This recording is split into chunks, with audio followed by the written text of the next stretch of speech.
and we're live on a Tuesday night talking about the Monday Night Raw review that was in my neck of the woods, in my backyard in Cleveland, Ohio. Um, for the most part, this was a tame Monday Night Raw. This was coming off of a spectacular Royal Rumble to some. This was a tame Monday Night Raw. I mean, we got some news. We got some more trades that happened before the trade window closed. Um, we got the Royal Rumble winners giving they you know speeches about what they're going to be expected from the future. Though one was better than the others. I'm gonna give you. I guess you could know what the Yeet one was. But before we get into that, in the middle, like in the middle of last night, like 3 something in the morning, I saw that pretty much it was broken at 2 o'clock in the morning that I guess Duke Hudson of Chase U from NXT was released quietly sometime in January. The release wasn't even yesterday. It already happened. We just not finding out about it yesterday night, or in the middle of the morning, unless yesterday. But yeah, that was kind of shocking to me. So that's why I put it in the title, because before we get to the review, because most of everything else happened within the show. But it was just like, wow. I remember they had that little feud with Ridge Holland. Ridge Holland beat them and they broke up. And I guess after that he wrestled a house show and then he just was gone. He was just gone. They released him in January. So that means Thea Hale and Chase is the only people. Andre Chase is the only people left of Chase U, I guess. So what I'm guessing is they're going to bring Chase up to the main roster and have Thea Hale still go on her little singles run within NXT. I can see her going in for the NXT Women's North American title and all that type of stuff. So that's pretty much what I think about this whole situation. I think it's crazy to the fact that they released somebody and we didn't even know until like almost a month later. Because I think they said it happened not in the beginning of January, but in the middle of January. So it was way before we even got here. This was like week 2 or week 3 of January, which means this is probably right the week before whatchamacallit. This probably happened the week before a Saturday Night Main Event. They say it's the middle of the month, so this was either the week before or the week of Saturday Night's Main Event. But I mean, it was crazy. It was crazy that just for that news just to break just now, and this guy's been gone for weeks. So I just thought it was a little bit of fun thing, not fun, but a little bit of thing to talk about newsworthy wise before we get into the Monday Night Raw review. So I'm just gonna quickly get everybody's reaction to that. Jeff, what did you think about his release? Hey, it is what it is. It happens all the time. Hey, good luck wherever you go. Hey,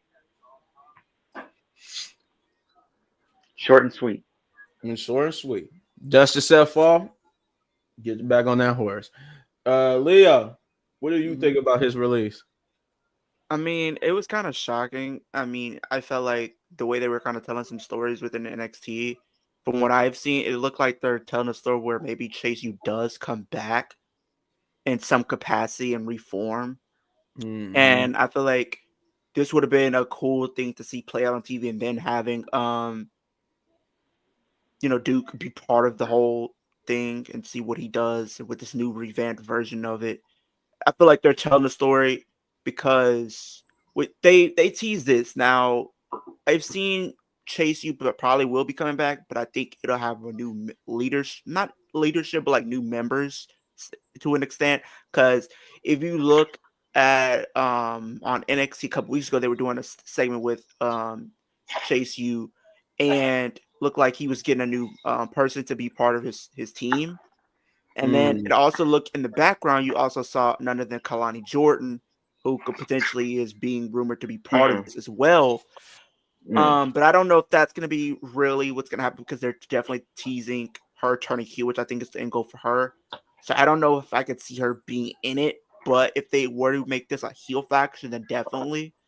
Um, I do think Duke Hudson has a lot to offer wherever he does go. I think he's someone that I think has a lot of the potential to be something really big.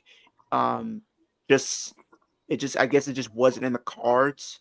Hopefully he does find success somewhere else, and hopefully he does continue wrestling. I'm looking forward to see what he can do next and what he can offer to whatever company he is, whether if that is in the AEW potentially, or if it is in the Indies, or if it is going to New Japan, or TNA. even TNA. or in my personal opinion, I think the best goal for him is TNA. I mean, him going to TNA, he could still be part of the NXT, go to NXT still. So I think TNA would probably be the best option for him. I think they would definitely utilize him to the best of their ability. He could add a lot of depth to the X Division title scene or the world title scene over there. So I think there's multiple things that they can do with him if they were to put him in TNA. Okay. All right. Very insightful. Shay, what do you think about I Mr. Duke Hudson's release from WWE? I don't know. I don't watch NXT, so I couldn't tell you. I don't know. I barely watch NXT. Yeah. I mean, it is what it is. At the end of the day, we Right. don't want to see nobody lose their job, but you know, it's a business. It's a business. We will be getting joined by Chris. I see Chris is in the house, so he's getting himself together, and we're gonna be, joined with him shortly. But now for the Monday Night Raw portion of this, we do kick off Monday Night Raw with the first of two Royal Rumble winners, Mr. Yeet Man Jay Uso, and I'm proud to say my city came alive for my boy Jay. We made him feel Yes. welcome. We made him feel loved. We gave that man so much love. It was so much so they did they did it for about 10 minutes. I did laugh at that. I'm like, okay, that's enough of love, Jay. We need to hear you talk now, but I guess we're gonna do 10 minutes of yeeting. But hey, there's more He love deserved it. than my girl Lyra's been getting. Jesus Christ. She has won the title, has not done anything with it, and still only got a video package again. But anyway, that's more on that later. But what's up, Sabian? Thanks for joining us, buddy. But yeah, no. So after 10 minutes of yeeting and Jay Uso basically being out of breath, he finally cut a passionate Lara trash. Yeah, I mean, the way they booking her, the way they booking Whoa, Lyra, whoa, whoa! Not too much on my girl, Lyra. the way they've been booking Lyra, yeah, I mean, kind of bad, kind of bad. But like I said, after 10 minutes of yeeting, Jay Uso cut a passionate, emotional promo, which is why I say his was better than Charlotte's, and the fact that even though Charlotte's was kind of better in the talking wise because she did a lot more talking, a lot more setting up stuff. Jay Uso's for the most part was just about appreciating his family and friends and how oh yeah, there you go, Chris. He called you Christopher. But Christopher. before I forgot, before we go even further, let's take a minute. Hey, his whole government. Let's take a minute. Hold on. Let's take a minute. Happy birthday, Chris. Right. Happy birthday, Happy Chris. birthday. It's Big Chris's birthday. So this is a special birthday edition of the Wrestling Pit podcast. Because we celebrating also Big Chris's birthday. What's up? You with you 29 now? You getting old? Yeah. Yeah. Yeah, pretty much. He said, yeah, like, hey, that. He was like, oh, God, I'm getting Hey, I old. see some gray hairs through the screen. Dang, man. It happened. Well, the good thing is I finally got my new desk, and I finally got, like I told Jeff, finally got my PS5. So I was like, about damn time. Okay. I he was like, I've got been PS5. He joined the PlayStation game over here. Though I can't say I'm just only PlayStation. I'm PlayStation, Xbox, and Switch. So I got all Nintendo. three. Yep. but It's Yeah. all about that Microsoft.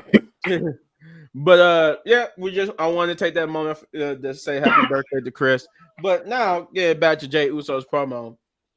He yeah, it was just very packed. You could tell he was like trying to keep his emotions in because he was like basically on the verge of tears and crying because he, talked about how he didn't believe that he could make it outside of the tag team division, and that he didn't have confidence that he could even be where he's at right now.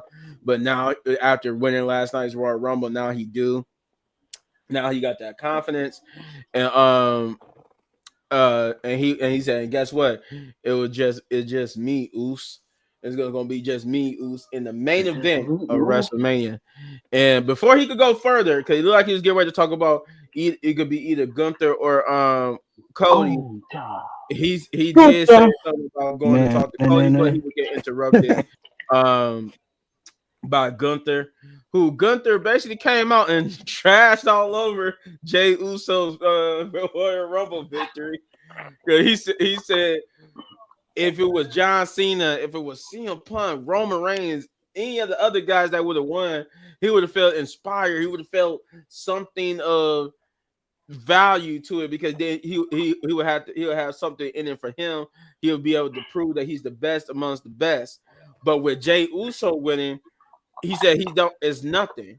He said he don't. He gains nothing from Jay Uso winning because he just beat Jay Uso. He's beaten him before. So he said he's mastered the art of what he said, promo or something. He said he mastered the art of where he made everybody think that he was losing his grip on this and on the title and everything, but really he was always in control. And that he told Jey Uso, for you, you got everything to gain, and for me, I got everything to lose. So that if you pick me to go against me at WrestleMania, it's going to be the most violent main event at WrestleMania in WWE history because he's going to make every day a living hell for Mr. Jey Uso. So, but he said the good thing is you have other options, and I advise you to take it. But Jay has let it be known that Obafemi is not even going to be in the card because he just said, you know what? He said, hey, he said, I'm gonna go talk to Cody on Friday. He said, but he was just gonna let you know that he is that guy, and he is in the main event. Whether it be him, whether it be Gunther, he's gonna walk in as the Royal Rumble 2025 winner, and he's gonna leave WrestleMania as the winner and champion. And that was pretty much your promo from there.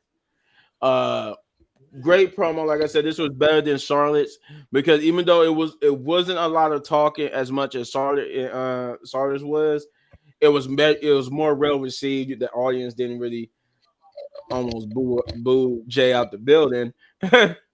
uh like they did Charlotte, but like I said, we'll get to that later. But I liked it because it actually came from a person who was never been there before. So it was like real emotions. I bought into his emotions. I brought into everything he was saying because this is a guy who already had like won the Royal Rumble, who already went to WrestleMania and all that time. So everything is new for this guy. We get everything new from Jey Uso when it comes to this level of success. Whereas Charlotte, been there, done that. We've seen it before. So, with that being said, Chris, we haven't heard from you in a long time. What did you think about Jey Uso's promo? Uh, so Jay Uso's promo, it was definitely pretty good. I mean, I told you a little bit, man. I was like, you're not going to the show, so I was like, it's a little bit. I was thinking to myself, I was like, a little bit, man, should have been there, so you can tell I us should have been how there. that crowd, how I'm that gonna be there next. I'm gonna be there for SmackDown or the next time Raw show up. Though, trust me, I'll be got there. to, because I want to know how that Yeet. atmosphere felt and everything. I can tell you it was great. I can tell you it was great just from the Jey Uso part. I can tell you just from looking at it, from being at home, just looking at it. There was some stuff that they wasn't really coming alive for, but they mostly came alive for Jay and somewhat for Charlotte and Rhea. They really came alive for Rhea. They even came alive for Liv in a way or such. So Uh, it was yeah. a cool, it was an atmosphere that you want to be a part of. But go ahead, finish Okay. your thought. But yeah, like I was saying, Jay Uso promo, it was pretty good. They were so happy, they wouldn't even let this man like freaking talk. But when Gunther came out, Gunther did had a valid point that if like a John Cena or someone that is a multi-time champion would have, he would have fought at WrestleMania, he would have liked that a whole lot better because that doesn't really do anything if Jey Uso does fight Gunther at WrestleMania. But overall the promo, it was definitely cool, not too much going on, just simple and that easy. But you can tell the emotions from Jay was very high, and he definitely wanted to feel. Yeah, I mean, he felt the love. When he won the Royal Rumble because going back to the Royal Rumble, I know I wasn't on the video when you guys did it for the Royal Rumble review, but but when he was out, like when after he pushed Cena, the crowd was not like cheering or anything. They were like in total shock. And then when he got up on the rope and started doing that, that yeet thing, The then crowd just blew the roof off. yeah, they couldn't believe it. And Jay couldn't believe it either because he pushed Cena and you just seen Cena was like that. And then I was like, wow. But Cena did it his was thing though. I mean, he really didn't need it. I mean, I would have had love for him to win it because it would have guaranteed that he would have been there. But now, because with CM Punk and Cena in the chamber, and I'll get on that later too. Why spoilers That's ahead. wrong. But now it could be Punk or Cena. But then again, like I said, we'll see. But all right. I did get a custom shirt by the way for my birthday, if you can tell. I Wait, just got like what did it say? what it said, Oh, eat, sleep, eat, yeet, sleep, geek. repeat. yeah. I was like, Okay. cool. I just came through the door like what about 10 minutes before I jumped on Okay. and it was on the I see. table. I was like, I seen wow. your shirt. I was just like, oh, he got a Jey Uso shirt. I It's thought that pretty was cool. Brock Lesnar's shirt because he had a shirt that said "Eat, Sleep, we And Conquer repeat, Eat, Sleep, conquer. F Repeat." F5 repeat, F something like five. that. Yeah, I think Brock Lesnar and Roman had a shirt like They that. don't sell his. They don't Yeah, sell his Roman merchandise did. anymore. Roman did have something like that. Yeah, Eat, Sleep, Yep, Eat, I'm gonna get Repeat, and something repeat. like that. Eat, sleep, repeat. Yeah, but no, yeah, that's a nice shirt. Jeff, what did you think about Jay Uso's promo? Oh, it was great. You know, Jey Uso always kill it on the mic when it comes to his promos. Um, now now he need to teach Jimmy a little thing about the promos. But anyway, Jey Uso, Jey Uso, you gotta finish the story now and win at WrestleMania against against Gunther because we already know you're gonna face Gunther. So Yeah, I don't want to see you fight him 50 million times like Cody and Roman. No, get it over with.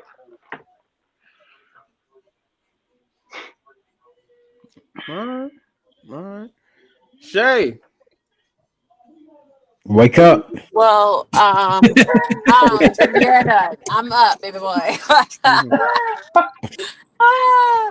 Well, that's my man or whatever. My man told me to tell you guys thanks for the support and he was emotional on the stage and stuff like that. But that was a once in a lifetime opportunity, so he had to show us the feelings, because you saw me Mhm. crying yesterday. That's what he told me to tell you guys. But for the most part, that jump was lit. He had his red shirt on, y'all. That jump was lit. Like, Oh, that I joke couldn't was tell if good. it was like a red or orange Yeah, like color. I couldn't tell Yeah, if it was red or orange.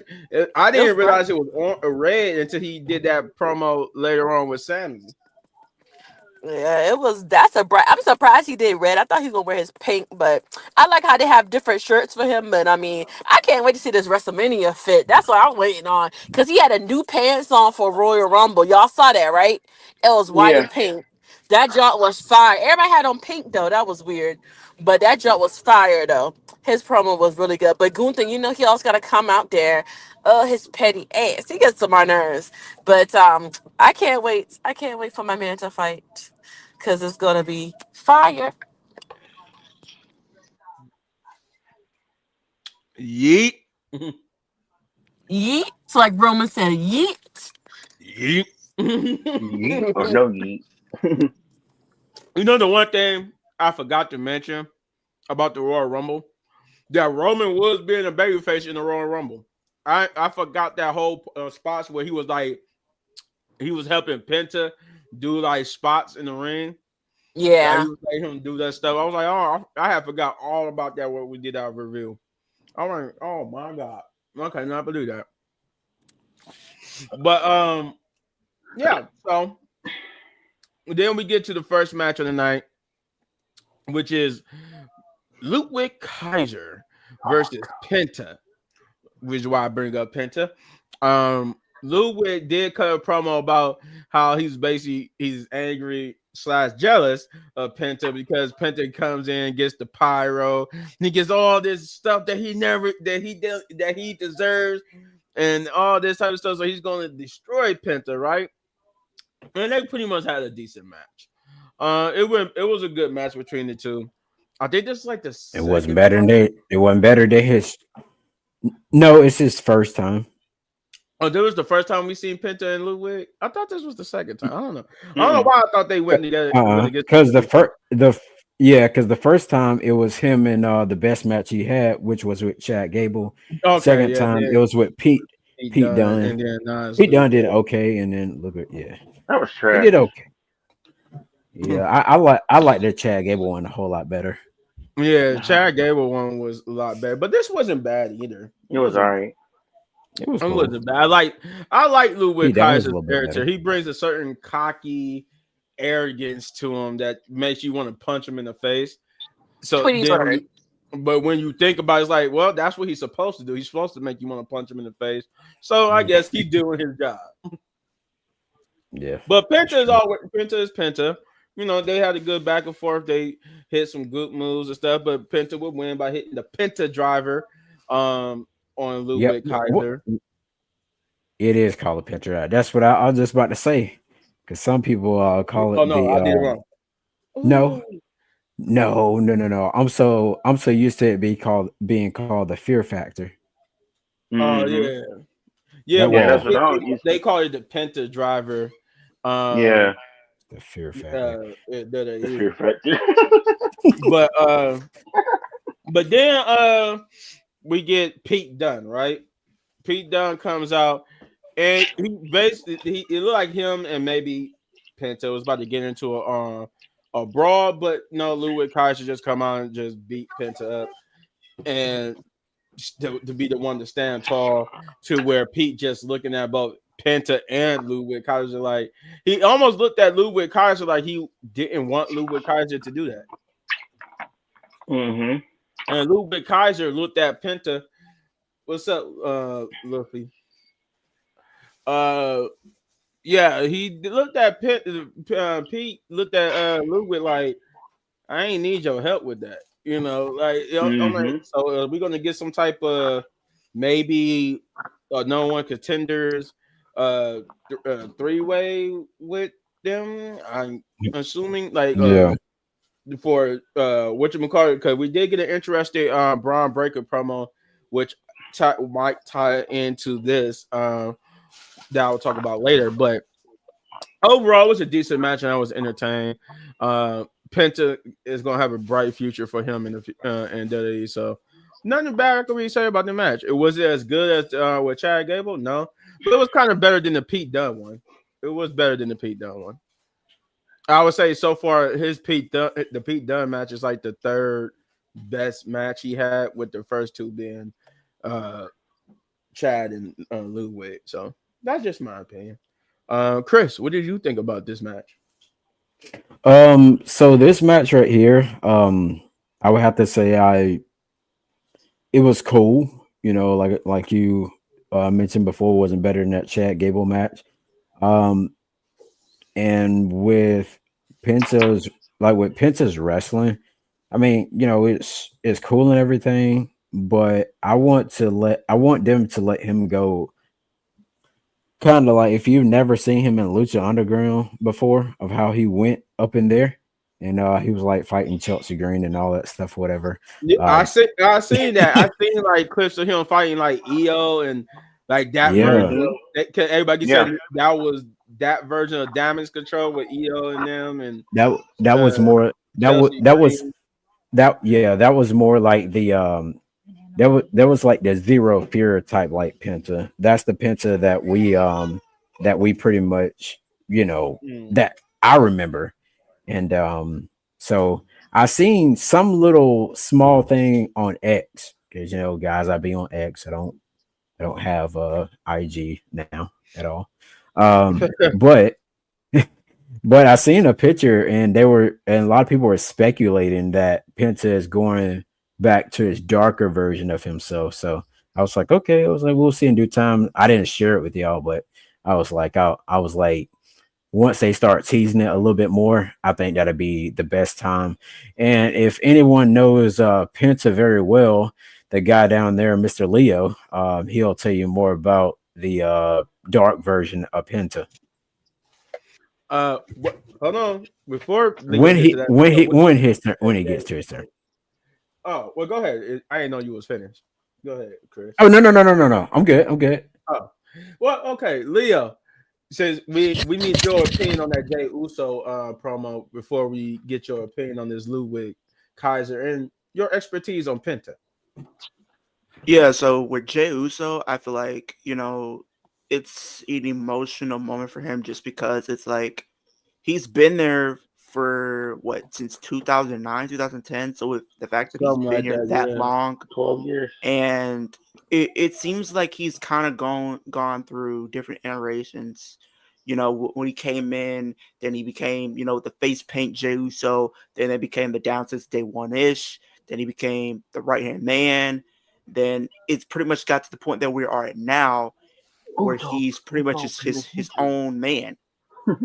And you can tell, like, he never thought he would get to this moment, right?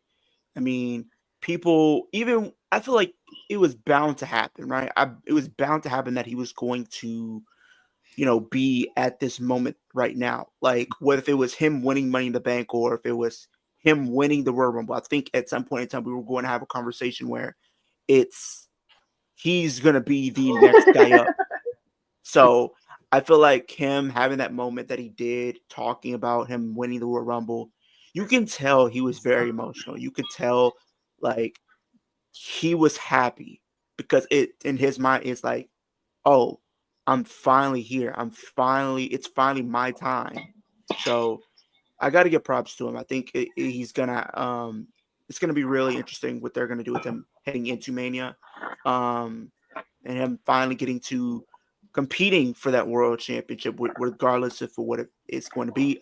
Obviously, I feel like it's going to be Gunther, but they're teasing it because then potentially be someone else, maybe a Cody Rhodes, not Obafemi, even though I feel like that match would be really good, but I just don't think it would sit well with fans at all. The fact that you had him win the Royal Rumble, for him just to go down to NXT to win that title, like, that would be so stupid. You So never know. he's gonna win either championship, and I feel like it's gonna be more likely the world title compared to the WWE championship. I just feel like that title is gonna be meant for the bigger names like your Roman Reigns, your Cody Rhodes, your John Cena's, your Randy Orton's. I feel like it's gonna be Mhm. reserved for guys like that. Not to say that Jay Damian isn't Priest. as popular as those guys to potentially hold that title. I just feel like the world title seems more up his alley. No, you definitely right about that. I could see him being WWE champion, but I could see him like going the different route of Jeff Hardy. As Jeff Hardy won the WWE Championship first, then he won the World Heavyweight Championship. I can see him win the World Heavyweight Championship first, then eventually the WWE Championship. Um, but as Chris was alluding to, what did you think about this first match with Ludwig and Penta? And he also said, you're the Penta expert because he mentioned something about their possibility of Penta going to the darker side. Yeah, so I felt like the match was really good. It was decent. It did exactly what it needed to do and put Penta more over. I feel like they're setting up him potentially going after the IC title, which I think would be a good thing for him. You got to think that I feel like Lou Kaiser at this stage, he's becoming a Triple H guy. I think just because you could tell who Triple H likes and then really doesn't like based on them being on TV, and you could tell like Luke has been there every single week for the most part. So you got to think that Triple H loves him, and I think it's only going to be more. He's going to be more featured. I feel like this year, potentially pushing him towards the IC title as well. But I think the right person did win this match. I don't know what they're going to do with Louis Kaiser. It seemed like they're teasing potentially some type of alliance with Louis and Pete Dunne. I don't know if that's going to becoming a tag team or whatnot, but you could tell that they're teasing some type of alliance with those two. Okay. All right. And what about this thing that Chris is talking about, the possibility of him being a darker version of himself? But then did you hear about that? Yeah. Now I will say this: Penta has, even though he's a good babyface, but he's just one of those guys that I just feel like he just fits as a heel. He has the presence of a heel just with his presentation, with his ring gear. And if you didn't see some of his previous heel work, it was phenomenal. Like he did some stuff in Lucha Underground, which he was really good at. I think he did some stuff in TNA as well during that time period. I think as well, but he's gonna be one to look out for when he becomes a heel. Okay. Right. Hey Leo. What's up? Hey, when Sammy Callahan, I mean, well, no, when Penta was feuding with Sammy Callahan and his little group, was Penta a heel or a face at the time? Because that little hair I think versus he mask would. thing he did. I think he had to be a heel.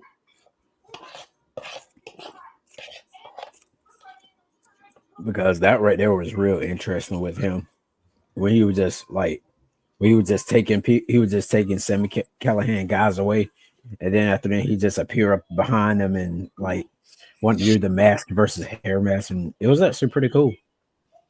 Yeah, true. Yeah, I agree with Leo that when I first seen Penta, I'm like, this is like a guy. I get he a lucha libre, but this is like a guy that would be good for a heel, like a heel lucha libre. Because his costume, his presentation, like Leo said, everything about him screams heel. So it's like awkward to see him as a face in WWE when he looks like a heel, especially when he wears the black attire. Like when he wears that blue attire at the Rumble, he kind of would look like a baby face then, but for the most part, he looks like a heel. So, but it's a cool dynamic. I'm gonna check out more of his Lucha Underground stuff. I do want to see that full match of him and him and Io Sky, because like it was fun. Oh yeah, it really was honestly. I'll send it to you after the stream. Okay. Glad AEW fumbled Penta. Hell yeah, they did. They fumbled Yeah. his brother too. They fumbling Yeah. everybody. They even fumbling Powerhouse Hall. Ain't it right, Leo? You're not wrong about that. That Jeff. is man. Oh no, go ahead. Chris. What you about to say? No, I was saying go ahead, Jeff. Oh, Oh, Jeff. that match was cool. It did what it did. You know, at the end of the day, both were great talent. They just need to do more with Liquid Kaiser. I'm tired of seeing him not being pushed like he should. And I think I think they should have kept him with Gunther. To be honest, you know, just like they did Jay. I mean not Jay with Jimmy with Roman. They could have did the same thing with. They could have did the same thing with Liquid Kaiser for a while, you know. And then they could eventually split up, and he could have did his own thing. But yeah, he needs some work. He needs to Hmm. go out. He needs to go after the title, the IC title. To be honest. I think he will. I think he will. I think that's what they're pretty much teasing. I think his whole jealousy thing is now that Penta is in the IC title picture talks. So maybe that's why he got a thing against Penta. But I think he will. I think he will. Shay, what did you think about that first match? I couldn't really expect much because of Kaiser, like it's Kaiser. Mm. But oh, let me say something. Kaiser, so if I like when he be running down, like he just run. Oh my gosh, he kills me when he be trying to run down of the Royal Rumble. Yeah, He yeah. be killing me like he a little Tweety bird. Like he be killing me. But but I mean, I didn't really expect much because I knew Penta was gonna win. I know they're gonna put him over him. I can't wait to see that kind of that dark side though. I can't wait to see that. But we all know they're gonna put him against Rey Mysterio. I want to see how that's gonna act. Like how that's gonna be. Like what his dark side. But I mean, it was an okay match for the most part. It wasn't like shocking. Wow. Okay. All right. We got Judgment Day. We got Judgment Day in the Wait, Bad what? Weekly Lit. Don't tell me this is true. What's going on? Leo must have found out some breaking news. I don't know. I think it looks official, but in a dark match, Liv defeated Rhea for the championship. Oh, that's probably true. Liv is the new world champion? No. No, it has to be because literally someone just put it up like about a couple of hours ago, and she No, was I mean, like, I'm not. I mean, she's probably in the dark match. She probably won, but no, they not but gonna have it like officially on TV. They're not gonna no, announce no. it But on this is the TV. thing, though. It literally says Liv Morgan defeated Rhea Ripley in a dark match on Raw, which was yesterday, Mm-hmm. to regain the Women's World Championship. If she beat Rhea to become champion again, that's I in don't a know. in a See, I dark don't know if match. that's true or not because then they just put her in the elimination chamber. Spoilers for later, but that's why I said so because they do stuff like that on the dark matches. They do stuff like that. This is not the first time somebody has beaten the champion, became champion before. Right. They said that when they usually the story is when they do that in dark matches, that usually means that there are plans for her to be champion again on the TV show on the main show. Outside of that, that usually an indicator that they're going to put the title back on her. This So is if I it don't did, know. if it is true, I'm gonna look it up once we get done with this. But if it is true, that means a she's going to be a future world champion again. But it's weird. It'll be weird. Like that's just said like we tune in Friday Night SmackDown or on NXT and they just announce on NXT or Friday night that Liv Morgan is your new world champion. Like you kind of just diminish Rhea. You got to No, just but not really because not really, but it's because like here's the thing. Rhea, even if she does lose, it doesn't do anything for her if she loses because she's just Rhea Ripley, and they built her to be that not way. even in a dark match where nobody could even see it and expected it was But going on. but didn't they do that with AJ? AJ beat Kevin Owens, become U.S. champion. Yep. Yep. Well, no, that Yep. was a house show. But that was still like a dark match. Nobody was really seeing it. No, a dark match is different than a house show match. Now, if it was a house show, she would they count house shows wins. So now if she would have beat Rhea at a house show, she would have came on Monday Night Raw as a champion. They do that.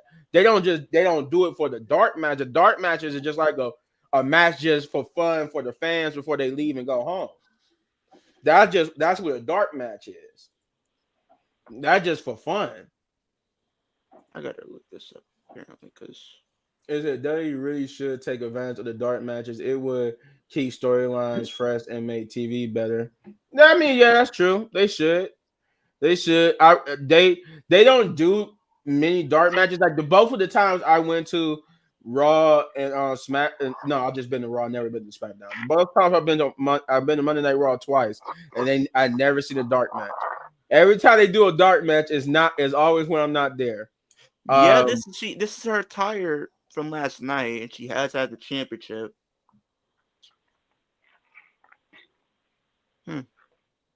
Yeah, I mean, I guess we'll see. I don't know. That's weird because it's not rare because they have done it before, but it's rare if they like if she come on Monday Night Raw and she's the new women's world champion. Like, what was that about? Because we all know how the show ended, so like that would be weird. But and out of the place because what's she doing? So that that's play devil's advocates. They say they do that. So that means Liv Morgan's eliminates the chamber match because a match for the world championship. Since she's in the match, is for her title. Mm-hmm. Which means Rhea would get in the match and probably just take it back. Like, right. Like, what are we doing? It's like that's stupid. It's crazy. Like it's just that's all. I gotta look that up because that's weird. But no yeet. But yeah. So Judgment Day is in the back. We see Liv Morgan with Raquel Rodriguez, and they're interrupted by Finn Balor. And Finn Balor gets to chewing Dominic Mysterio out, like I thought he would, about taking his spot in the tag team match. And then he said, not only did you take my spot in the tag team match, he said you stole it from me. You took my tag team partner with you and then got him injured, and now he's out. So he said, next time down, you want to be the one to make the rules around here and make decisions. Maybe we should get you a babysitter, which got them into each other's faces. Then only for Liv Morgan to calm things down and tell Finn that they had no choice because it had Dominic Mysterio not done what he did. They was going to give y'all a title rematch to someone else. So Finn Balor was like, okay, I can see it that way. And then Liv Morgan started talking about what Dom did for them. She got Liv that qualifying match for the Elimination Chamber and got them a tag team match for the Women's Tag Team Championship down the line. And he was like, "Oh, you did all this for Liv, but you didn't do nothing for me." And she was like, "No, hold on, I wasn't done." She said, "Who you think got you your qualifying match for the Elimination Chamber?" And Finn was like, "Wait a minute, you did that?" And he was like, "Yeah, because we're family." So, and he was like, "Okay." And then Carlito just come and say, "What did you get me?" And I'm like, "Hey, Carlito, god dang it." I wish they would do something with you. like get him out of the Judgment Day and do something with him. This man is too talented. I've been waiting too long for Carlito to come back, only for him to be a side character in the Judgment Day story in the comic relief. Good grief. Yeet. He said I got. Speaking of which, thank you for reminding me, Luke. He said, "Yeah, I got you the apple." So then we get to the second Royal Rumble winner, Charlotte Flair. Oh, God Almighty! This was the dead. This is the dead segment in the show. This is where Raw took a dive for the worst. I never had a trigger finger before. I never had a trigger finger when I wanted to turn off TV, Monday Night Raw or SmackDown, but I guarantee you last night was the first time. So it wasn't good. Now, granted, I will give Charlotte credit where it's due. She did come out to some cheers, but it was kind of mixed. It wasn't like how Jey Uso, where everybody was just rocking and yeeting. I did hear some cheers, but then at the same time there was boos, and then the people the people who cheer was like, "Oh, well, I ain't about to get into no fight with these people. They don't like Charlotte. We about to boo Charlotte too." Or they made the right decision too. because I was trying to figure out where did Charlotte's cheers go? Because she did have some cheers Right up the rear. That's where it went. but I still can't get over the way she looks. Is it me or does she look vastly different? Like she got work done on her face. It looked From like the Chucky. last time she was there. She look like Chucky. Yeah, But, lips done got fat. And then I'm like, Charlotte, why did you wear Everybody that? know what that means. Why she wear that yellow? Why did you wear yellow? Why did you? I mean, I guess Big Bird's little cousin. What No, I she guess got those. She got those Hulk green, Hogan booze. When no, Hogan, Hulk Hogan green boots. symbolizes jealousy, they might right? try to wear You yellow. green with envy, so I guess green would have been jealousy. I was trying to figure out what if she was trying to do like a symbolization with the color yellow, but I think the only thing that you could do with yellow is fear. And nobody really fears her, so that wouldn't make sense if she trying to say she wear yellow and put fear in people. But she did cut her promo saying that normally y'all booing her would have made her her mad or to bother her, but she said she actually missed it. She missed the boos, she missed the cheers because she missed everybody, and it was so funny because she says that, and you know what, she meant that because I understand because most wrestlers say they feel that way when they out injured and they don't get that cheers and stuff. They miss the cheers and stuff. So I know she was genuine with that. That it was just more genuine that we didn't miss you. It was like you, even though you were genuinely missing us, we didn't miss you. She's starting to look like a cat. She's getting too much done on her face. Bro, I still don't understand it. I still don't get it. Like, it seems like new look, new surgeries, same result. Well, you know what? It's probably her divorce from Andrade. She probably wanted to do something. It's not. I've seen celebrity women do that when they go through a breakup or a divorce. They'll go get something done to make themselves feel better. So, and it's obvious. It looks like she got some type of surgery on her face done, something done. Nah. Hey, you see, this it don't is matter. What you do. This is what you do. If she looks in the mirror in the mornings, right, and asks herself like what she sees, or she asks a person like what she sees, get rid of the mirror, because it doesn't matter what time of day you look, you are still going to be ugly. Damn. Just get rid of the mirror. Don't even look at the mirror no more, because you're just going to crack the mirror every time you look at it. And I'm the mirror.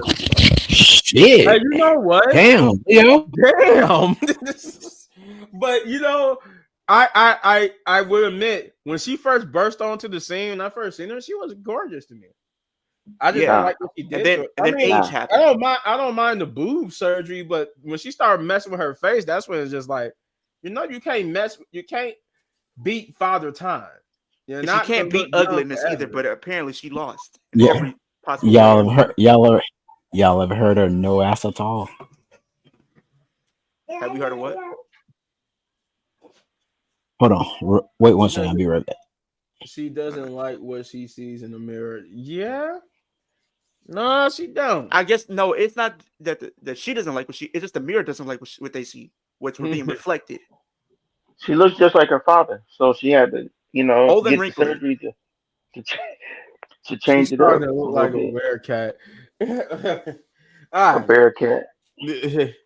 But no, she starts to talk about how she missed everybody, how she missed the cheers and the boos, and that last year she thought nothing could really break her spiritually and mentally, but last year broke her because of the fact that she was being told that she might not ever wrestle again due to her injury, but that she fought and worked her way back to being able to come back to wrestle and come back to WWE.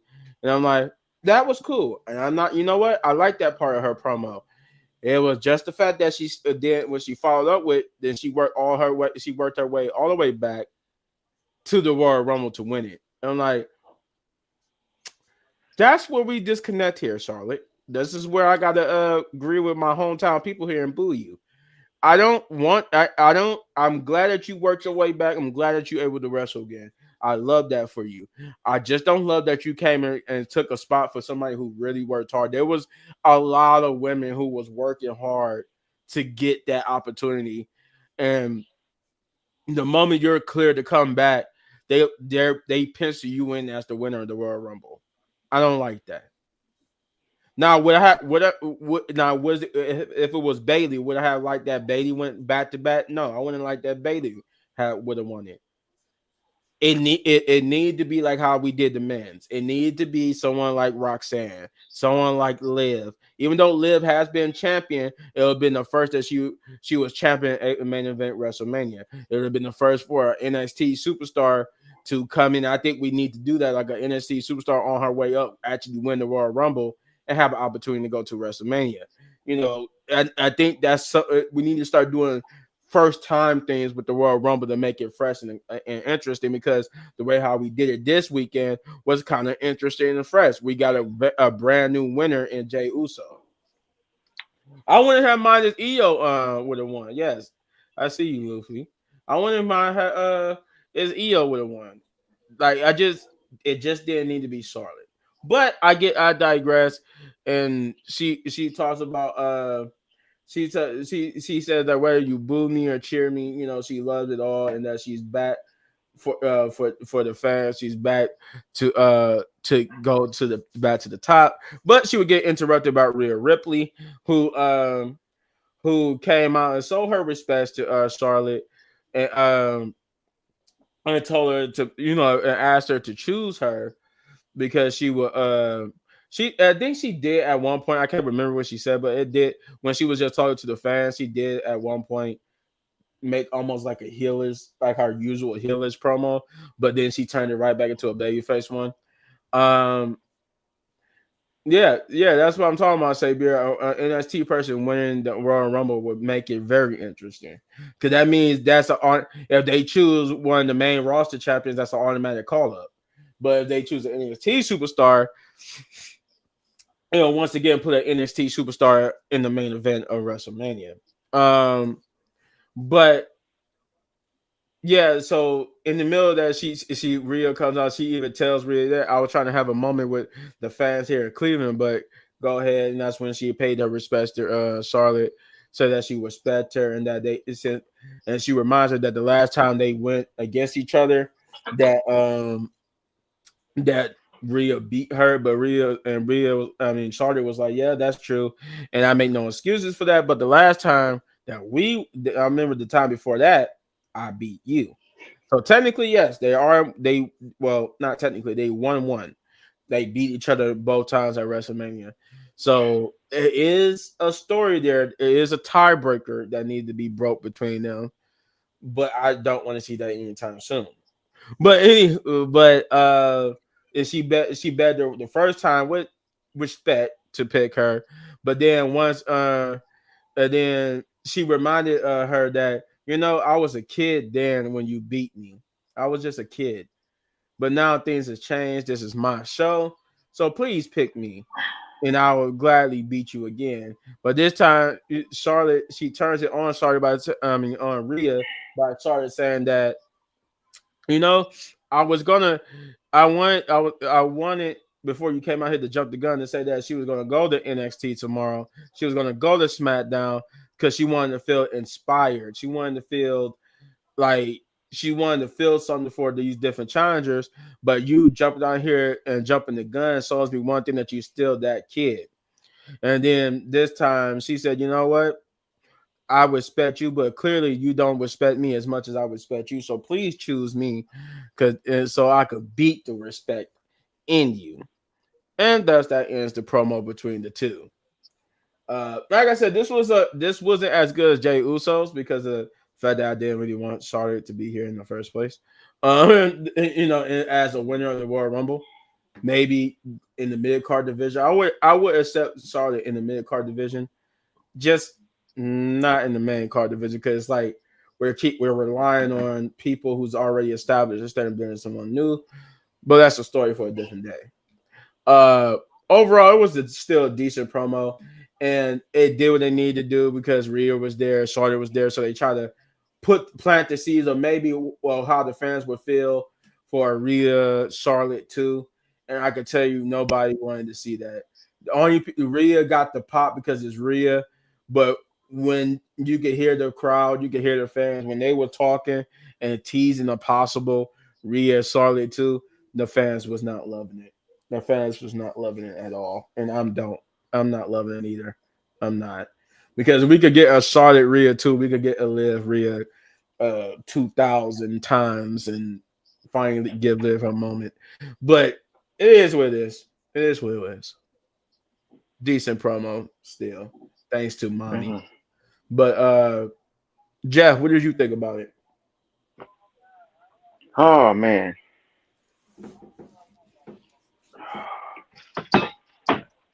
I'm gonna do like I do every week. The trash can. We can't see the trash can, but we got the trash can. The trash can. That's 13 all. gallon trash can, ain't it? That's all, folks. Hmm. That's all I got to say. Trash. The trash can. Mm-mm-mm. Well, that's all he said. You gotta say. What about you, Chris? It was all right. Wasn't really interested, but she deserved. I mean, Charlotte, she deserved to actually get booed. Because she doesn't really seem good like as a as a baby face at all. So anytime Charlotte wrestles, is always she must be a heel because that's where her great that's where she works great in.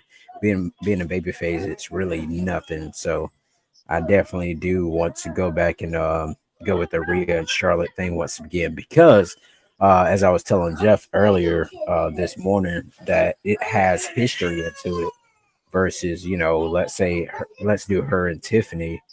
It really Mhm. don't have any history, anything or nothing like that. But I will be interested to see though, speaking of Tiffany, who will fight her at Mania this year. Uh, Probably Charlotte because she did tease. She Or said, Naya. I just playing. or Julie. She did say Julie or Tiffany, and we already know it's probably gonna be Tiffany. So that's why Yeah, it ain't gonna be. that's why when she did that, when she mentioned Julia and Tiffany, the crowd really didn't respond because we pretty much know it's gonna be Tiffany. I said that was the same thing about Jay Uso. Jay Uso mentioned going to talk to Cody Rhodes, but the crowd really didn't care because we know you're gonna choose Gunther. So it's like they really not gonna get. They can't expect to get pops mentioning these people's name when we already know that it's gonna be. We already know the predictability that it's gonna be Tiffany and it's gonna be Gunther, unless they pull a swerve and Jay go after Cody, which would be something crazy. But okay. Um, but yeah, she did mention it. She did mention it. He said if Liv gets another run, stop with the cowardly heel stuff. It's old. Yeah, I will say that. That's we was me and Leo was talking about that with the Royal Rumble review and stuff beforehand. That Liv needs to be more of a CM Punk type character now. She needs to be more of a less cowardly heel and more of a dominant heel in a sense.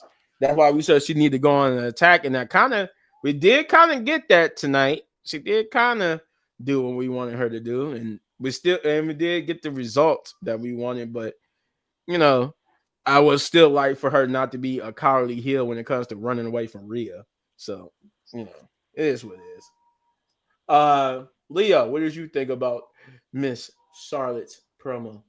I felt like she got exactly what she deserved tonight. That night, I felt if it was up to me, she would have got the ECW 2006 one night stand treatment that John Cena got, where they were throwing trash at him. Throw all the trash, throw your cups, throw your bottles of water, your beers, throw it all in the ring at Charlotte. That's what she needed. That's what they should have did. They should have threw the most disgusting garbage you could pick up on the streets. Jesus Mhm. Christ! Just throw it. Just I don't throw want it them at to her. assault the woman. We already Yes. get a bad rep here in Cleveland. Jesus. Well, guess what? She needs all of it. She deserves all of it. It's been what, 10 years, and she's still getting all the opportunities other women should be getting. Yeah. Exactly. See, I would have if it was up to me, if I was running a company, I would not only would I do that, but I would have got every person that deserves to be pushed right now, and I said, if you guys want to be pushed, here's your opportunity to go do it. Go out there and interrupt Charlotte and beat the crap out of her. Every single one of you. Just walk down the ring, take one by one. One by one, everybody gets a turn. Beat up Charlotte. And you'll get everybody gets a title shot in the next few SmackDowns and Raws. There's gonna be nothing but people getting title shots. Exactly. Because I'm giving it to the people who deserve it. I'm not giving it to stars of yesteryear. You all will go to main events. That's where you're going. You're going to work your butt off to get another opportunity. And I will wait 10 years before you get another opportunity. I will literally let you come into the Royal Rumble and be the first eliminated and within 5 seconds. Just so people can crap on you and make jokes out of you. Jesus Christ. Cyber said Tiffany needs to beat Charlotte. She has to. Yeah, because I don't want to see Tiffany as Sabir, see, this is what needs to happen. Charlotte, she got her opportunity, but I want the WWE to make her regrets stepping in the ring with Tiffany. I want Tiffany to pull out Super Cena 2010 and squash Charlotte at WrestleMania. And make sure Charlotte never sees the daylight of a title opportunity for the rest of her career. Jesus. It might be Super Charlotte at this point because they push Charlotte like she is Super Cena. Let's see. It said if Jay goes after Cody, Roman might get in his feelings. That's true. That's what make it interesting. He go after Cody, and Roman wants Cody. You might see a little bit of interesting, head collision here with the tribal chief. Mm-hmm. That is true. The original tribal chief. Let's see. He just laughed. He said, "Yeah, instant tire shot is crazy." Yeah, that's how I felt. Her coming back and winning the Rumble, and again, an instant title shot. It's crazy, but it's not unheard of. Like she has done this many times before. Just out of nowhere, she be in a match or in a rivalry. Then out of nowhere, she just right back into when she finished that rivalry. She's right back into the title picture, and Becky she is the same wins way and though. gets the title shot.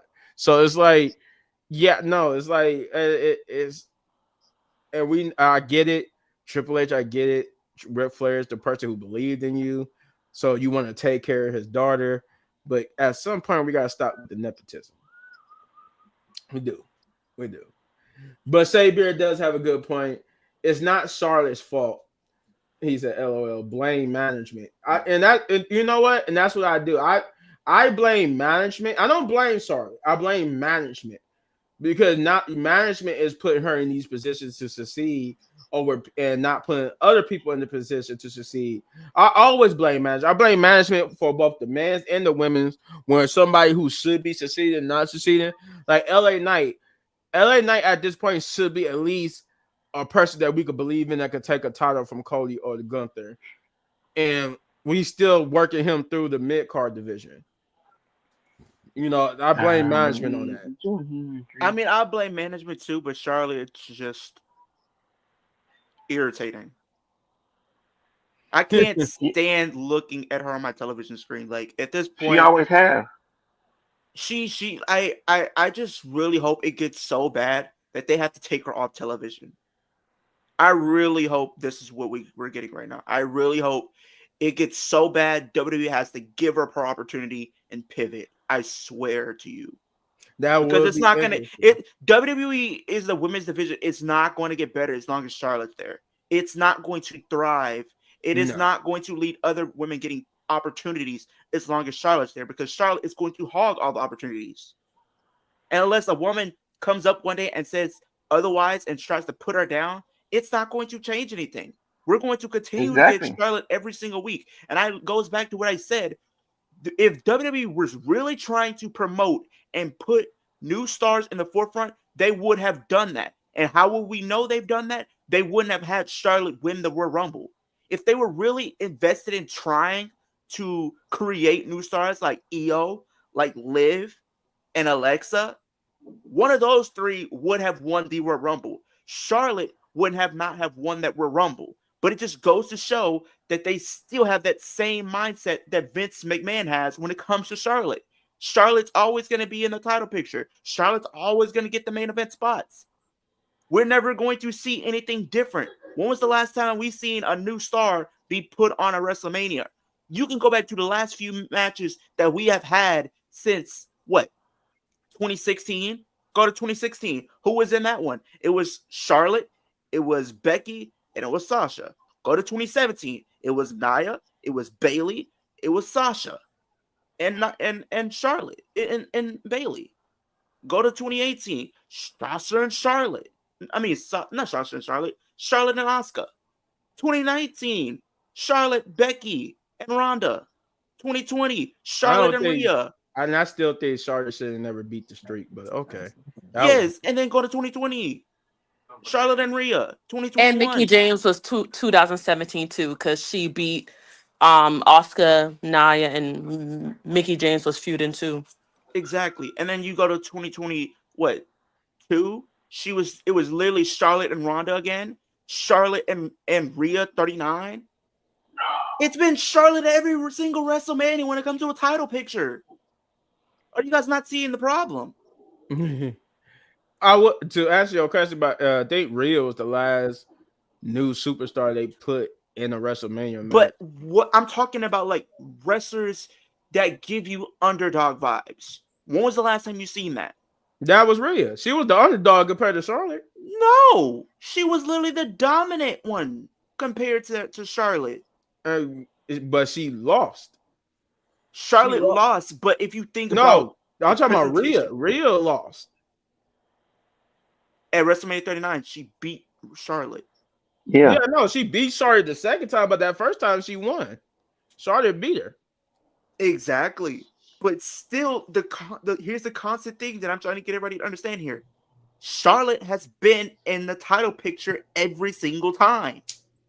When was the last time you seen Alexa Bliss in a title picture going at a WrestleMania? When was the last time you seen a Liv Morgan in a title picture at Mania? Here's the fact for you: never. Hey, with Liv Morgan was never. Her only match at a WrestleMania was on a kickoff show at WrestleMania 36 against Natalya. And this version of Liv Morgan sweeps the floor with that version of Liv Morgan. True. Have we seen Alexa Bliss in the main event of WrestleMania? She competed. She defended the title against Nia Jax at WrestleMania 34. Oh, so we have. She was Raw Women's Champion. So you're telling me Alexa Bliss can go into a WrestleMania pay-per-view as champion, but Liv Morgan can't even get a singles match at WrestleMania? I mean, if what you say is true, we might. Is she the champion right now?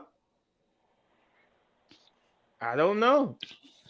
Though I will say that it was weird. If we're gonna talk about putting the victory on people who's been out for so long, then I would have gave that victory to Alexa Bliss. She's been out for 2 years. No, you could have even did it to Liv last year. If they want to quote unquote go with the route that's just like, if a wrestler gets injured and they come back, they should win. Then there's no excuse Liv Morgan shouldn't have won last year when she was hot as she was. She got one of the biggest pops last year. She made it to the Final Four. She made it to the Final Two. And she had story with the champion at the time, which was Rhea Ripley. She's got a story with the champion now, and they still want. And they did. But what did WWE do? What did WWE do? You fumbled the bag, you crapped on it, and you put it on the sidelines for WrestleMania. I mean, we still got the chamber. I do hate that they made Liv and Io go against each other. But that match was so good. You can't deny that. The match was good. Those two had just chemistry for days. Yeah, it was a good match. I was hoping that Liv and Io would be in the chamber. So I'm like, what did this leave Io? Does Io turn heel and go up against Rhea? No. Now, I think there's different ways I see this happening. Actually it's 3. And hopefully they go with the right decision. Mm-hmm. WWE, take notes. Make the right decision. You will love it, and you will thank me for it. First decision: you have Io somehow enter the chamber. Comes down to Liv and Io and Liv, right? Mm-hmm. Double pin. Therefore, both move on to WrestleMania to fight Rhea. Make it a triple threat. Rhea, Io, Liv. Triple threat women's world championship. Mm. Or you have Io into the chamber and win, therefore setting up that match. But that's my third one because I don't want Liv to be sidelined again. Liv Morgan has worked too hard to be sidelined WWE.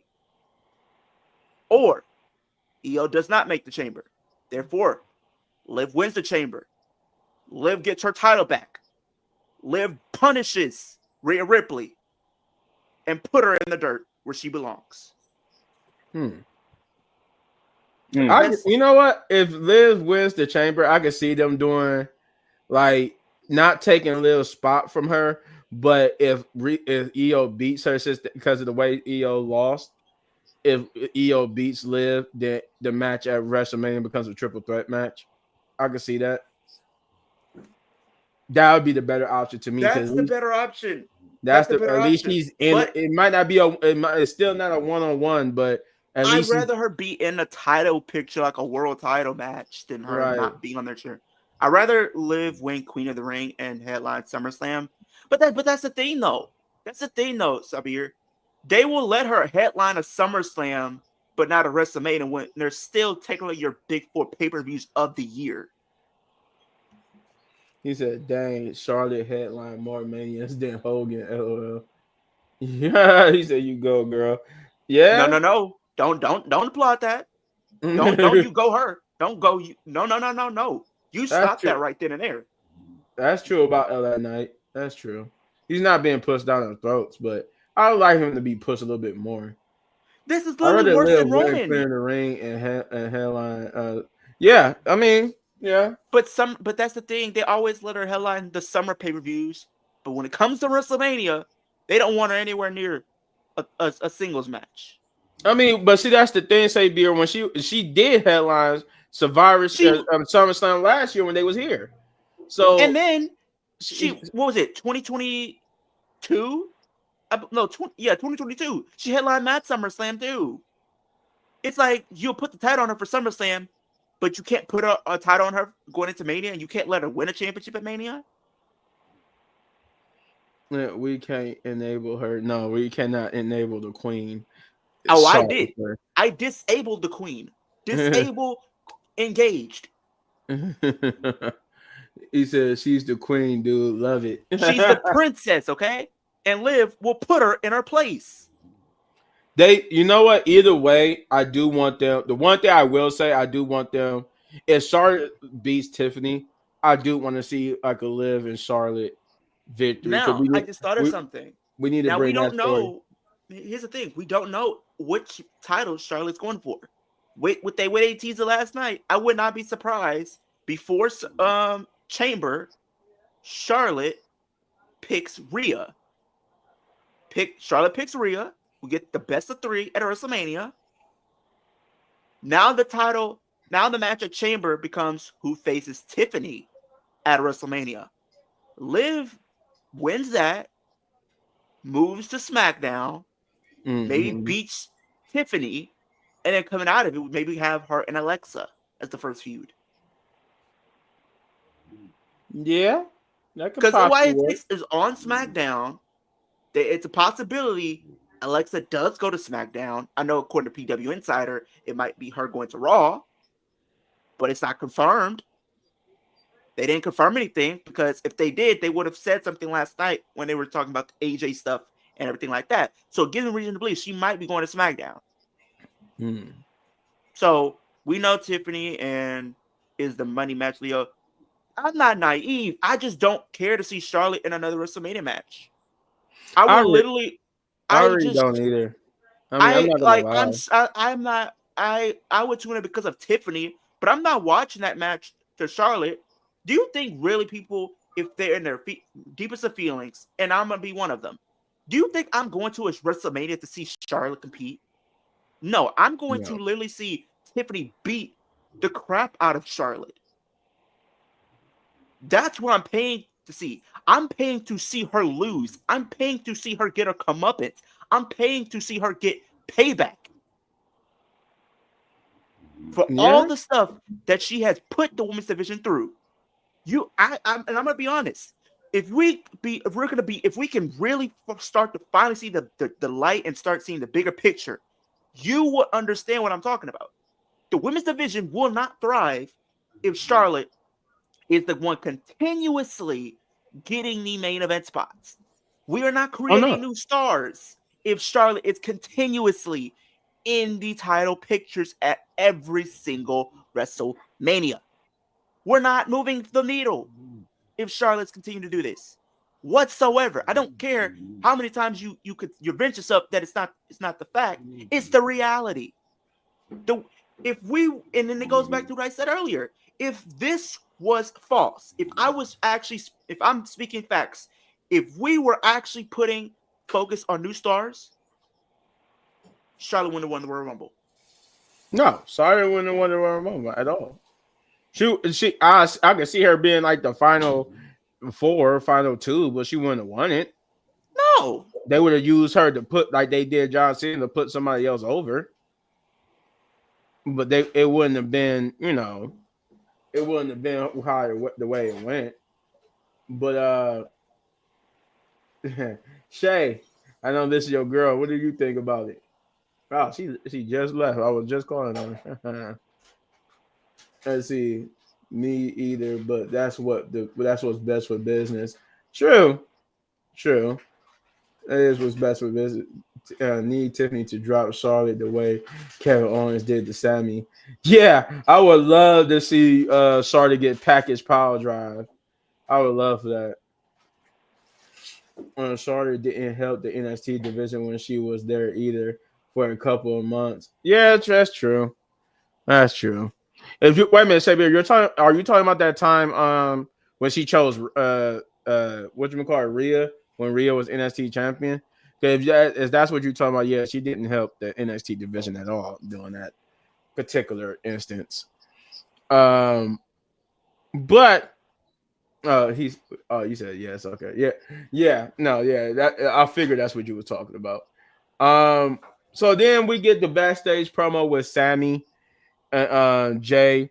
Well, it was Sammy being interviewed about his recent shortcomings of late, and that he thought he was going to win the Royal Rumble. Got eliminated by Jay by accident. But that he felt, he was like, okay, it is what it is. I got an opportunity later on tonight to go to the Elimination Chamber. But as he was talking, he would notice Jay Uso in the background, so he would tell that he'll finish this up later. And he go to confront Jay Uso, and Jay Uso is like, you know what? Look, dude, I'm sorry. I didn't mean to eliminate you. That was my intention. And he was like, stop that. It's your time. He hugs Jay. He said, this is your time. This is your moment. You get to go against wherever chapter you want to get to go against. So this is all you. This is your moment. You take it. You do what you got to do. And, they shake hands. And then Mr. Devil on your shoulder himself, carrying a cross, just comes out of nowhere. And pretty much, he pretty much like tells Sammy, like, you know what does it feel like to always see somebody living out your dream, getting out these hugs and all that type of stuff? What did that feel like? And he was like, you know what? I don't know what's not getting through to you, but I don't need to see. I'm tired of seeing you. I don't need to see you anymore around here because I keep seeing you. Keep showing your face. You're going to become a problem. He said, what, me? No, I'm not trying to be a problem to you, Sammy, but I can be on any given minute. And then walks away from Sammy. And I'm like, oh, okay. That was interesting. Then we would get, this is where I mentioned earlier. Then we would get Rhea backstage talking with Io, or she walking Crash out backstage. season. And Crash out season. Liv, we talked about he must have been watching our stream the other day, Yeah, but you was listening. she was listening. So, and this is Rhea walks past EO, and EO's like, you know what? Maybe I see you at WrestleMania. And she was like, Liv must have been watching her. Said, "Oh, she finna go to WrestleMania. Okay, we about to fix that." Right. And Rhea just like she looks at the titles just like maybe, and she walks away. And as EO continues to warm up and get ready, she gets attacked by Liv Morgan, who would just start beating her down. Would have made this segment so much more better if it was Charlotte backstage and she cornered Rhea Ripley one more time, and on her way to her car, just like Shane McMahon and AJ Styles in 2017, Liv went unhinged and put her through the car window. That would have been awesome. Leave her in a bloody mess. That would have been awesome. But then said, "How would you like to?" And we'll see if you make it to WrestleMania then. Right. But then Rhea will come back to chase off Liv. Liv will try to check on EO, and then Raquel just come out of nowhere and just shoulder charge Rhea over the equipment, and then Liv will come back and laugh at EO and tell EO that you see her out there, and both her and Raquel will walk away with Rhea and EO looking angry and anguish. But then we'll get a surprising new music and a new day, with the second match of the night being the New Day versus the LWO, Rey Mysterio and Dragon Lee.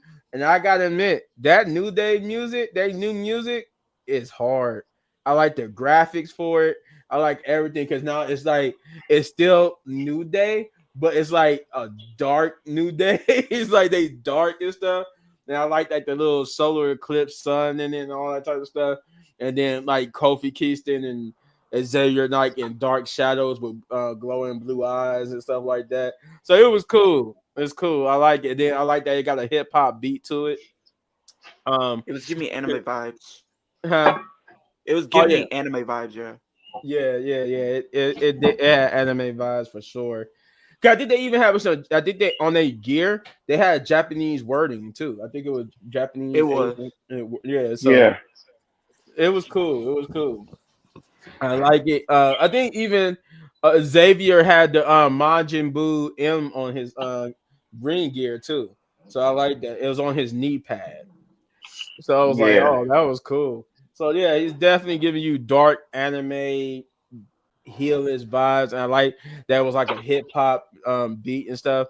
And I also just realized too later on in the show they do confirm Monday Night Raw's new theme song is by Travis Scott, which is called 4x4. And I didn't even realize that we had gotten that far where they already knew that. I mean, I figured it was going to be Travis Scott. I figured that's why Triple H did all that promotion with Travis Scott, but they never really confirmed what the new thing was, and we still never seen like a new intro for Monday Night Raw. But they did say the new theme for Monday Night Raw is Travis Scott's 4x4. But this match was pretty cool. I liked it.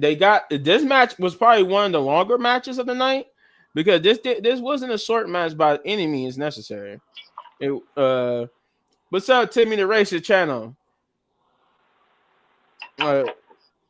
Hey man, happy Tuesday to you too, brother. But no, this match was good. It got what you needed done. Of course, Logan Paul would make his presence known, and like in the middle of the match, because for the most part it was just Ray and them going back and forth. Ray hitting some good moves on Xavier Woods, and then Logan Paul would make his presence known. And it was weird. Why is Logan Paul out here? Well, they revealed that next week it's going to be Logan Paul.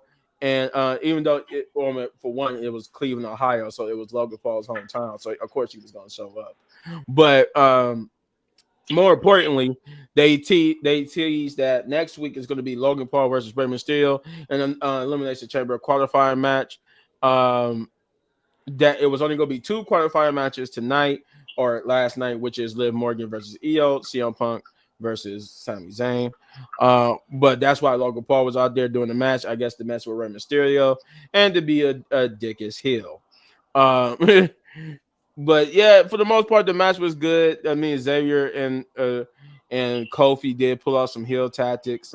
Um, they so did Logan Paul, and it was Logan Paul would be the deciding factor, and he will cause them to he'll cause the LWO to lose, and thus giving the New Day their first victory of this new heel run. They finally started to win matches, and Michael Cole even mentioned that on commentary too. Like, well, they need to start winning if we're gonna. They want to prove to us that they was right or whatnot. That was the right thing to do by getting rid of Big E. They need to start winning. So and well, Michael Cole, they did win tonight. Might not like how they won, but they won. It was like I said, it was a good match though. I enjoyed Logan Paul. Poor Dragon Lee just still getting pushed to the backside, but it is what it is. But yeah, the New Day gets the victory with the help of Logan Paul. I think it was backstage too later on the night or something like that that Logan Paul would get confronted by um Rey Mysterio. It's on a like YouTube channel if you guys haven't seen it or want to go see it for you, the audience too. But yeah, I'm doing great watching the replay from last night Raw because I missed it because emergency issues of the family. Oh man, hope everything's good, man.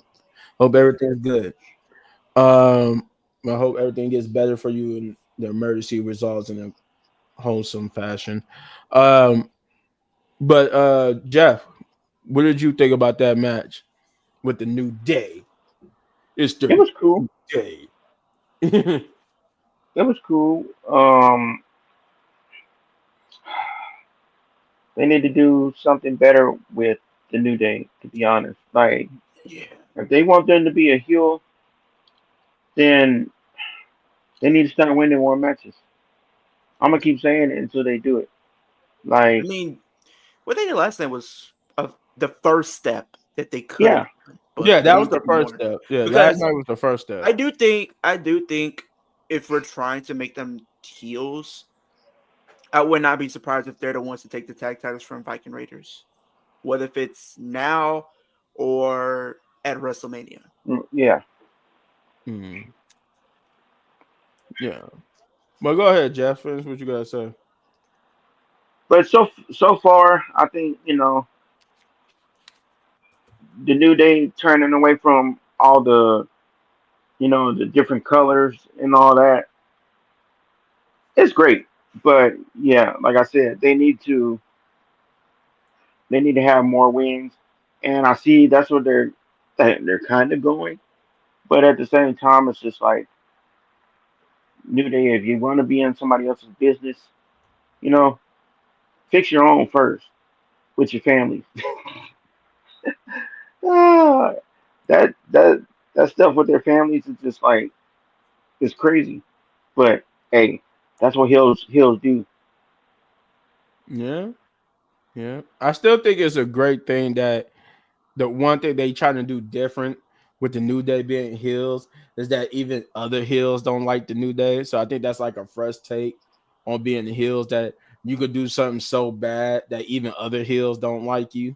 So I think that's still a good thing. But yeah, they need to start winning matches, and this was the first good step going into that. He said Dragon Lee was the highlight for me on on that match. Yeah, Dragon Lee was probably the highlight of that match. I just want him to start winning more because he hasn't won a match in a long time, and he was supposed to be getting a push. But once they got their hands on Penta and everything, oh boy, that went to the wayside. But Leo, what do you think of that match?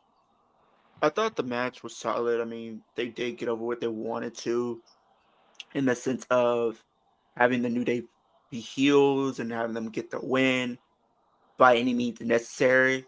Um, and we're also setting up next week's match as well for Elimination Chamber qualifier with Logan Paul and Rey Mysterio, which I think is going to be a good match. Um, I think either one of those would be a good addition to having inside the chamber. But I feel like Logan is going to most likely advance. I feel like we can all agree on that. But at the same Mhm. time, based on what we did see last night with seeing Logan Paul cost Rey Mysterio the match, right?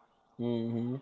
Would it be out of the ordinary where Logan Paul does not make Chamber and Rey Mysterio does? Because if they're setting up an all-star type match for Chamber, right? Mhm.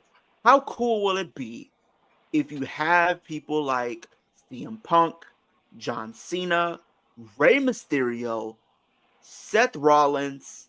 Because I feel like Seth is going to advance or Finn, even though I want to see Finn in there. But I think Seth advanced. Just think how good would it be for Rey to be part of that lineup? Oh no, it would be absolutely great. Now I can see them doing that. I can see them because Logan Paul really don't need to be in the chamber. He don't need And the I feel like chamber. maybe even with the acquisition of AJ, maybe AJ comes out to make the save, and boom, the feud between those two kick off into going into WrestleMania, because I think that's going to be the match. Hmm. I can see it. I can see it. I know he don't really need to win the chamber because he's gonna have a Because match at WrestleMania even going regardless. back to what was it, 2023, that chamber for the US title, he had a feud going on with Seth Rollins, and Seth Rollins was in there. And what happened? Logan Paul screwed Rollins over. He got in the Hmm. chamber and cost him the match. I could see AJ being part of this chamber as well. And then same thing happens. He gets screwed over by Logan. Because Logan just a piece of crap. He would literally sink to levels just to screw with someone up. Oh yeah, he would. He would. He did it last night. I just hope one day he just messes with the wrong person and he gets socked. He should have got spirit like Braun Breaker Spirit ISO speed. Right. I thought he learned his lesson when he fought against Seth Rollins. I thought he learned his lesson. He needs to come up upon that one guy he just can't do that with and will get put in his place in an instant. Yeah, he does. You do that to a Braun Breaker or Obafemi, oh nah, it ain't gonna be no need for a fight because he's gonna come right behind you, pause, and he's going to kill you. Man. And speaking of Braun Breaker, we're gonna get to him in the later on. But no, yeah, you're right about that though. Logan Paul definitely need to learn his lesson. He definitely need to learn his lesson.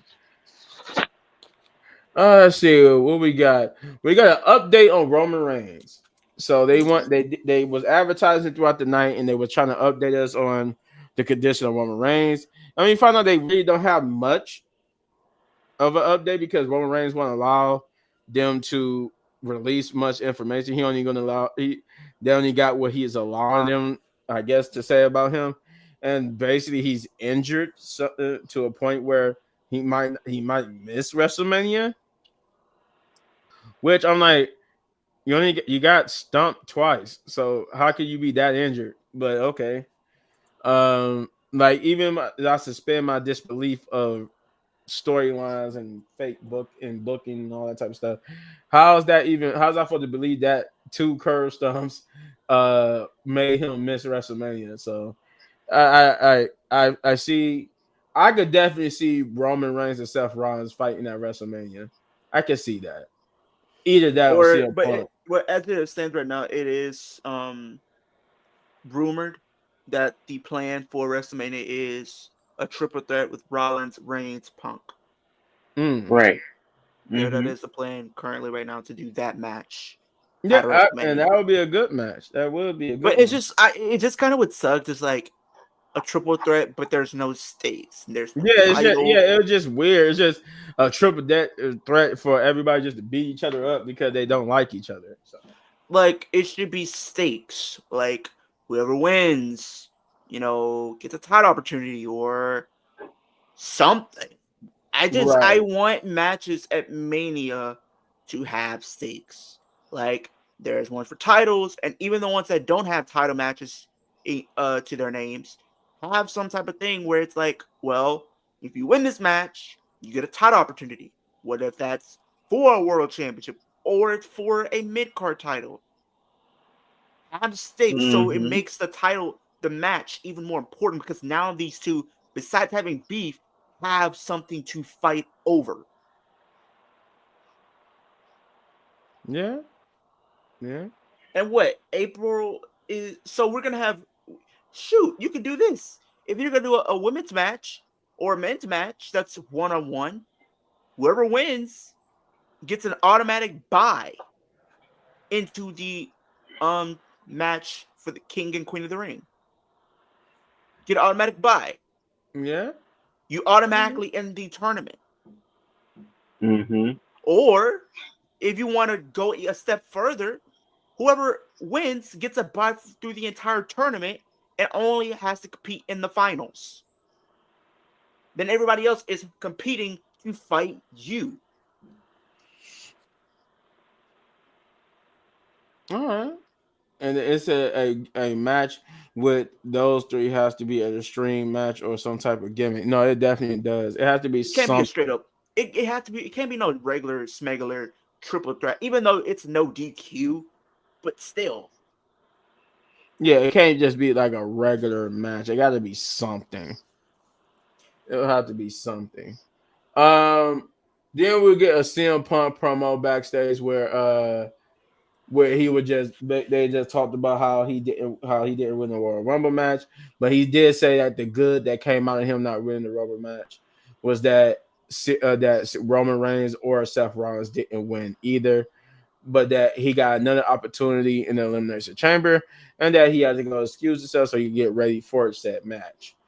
He said, "Oh yeah," he said, "Sorry, Canada and Toronto, it won't be Sami Zayn going into the Elimination Chamber. It's going to be me." Yeah.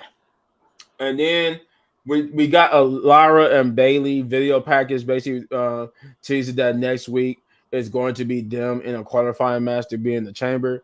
Why is Lyra in a qualifying match to go into the chamber? I do not know.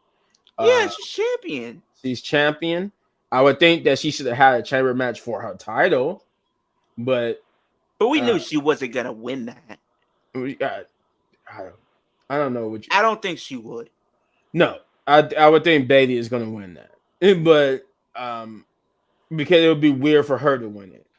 She has a title. She needs to be defending that title, but It's crazy.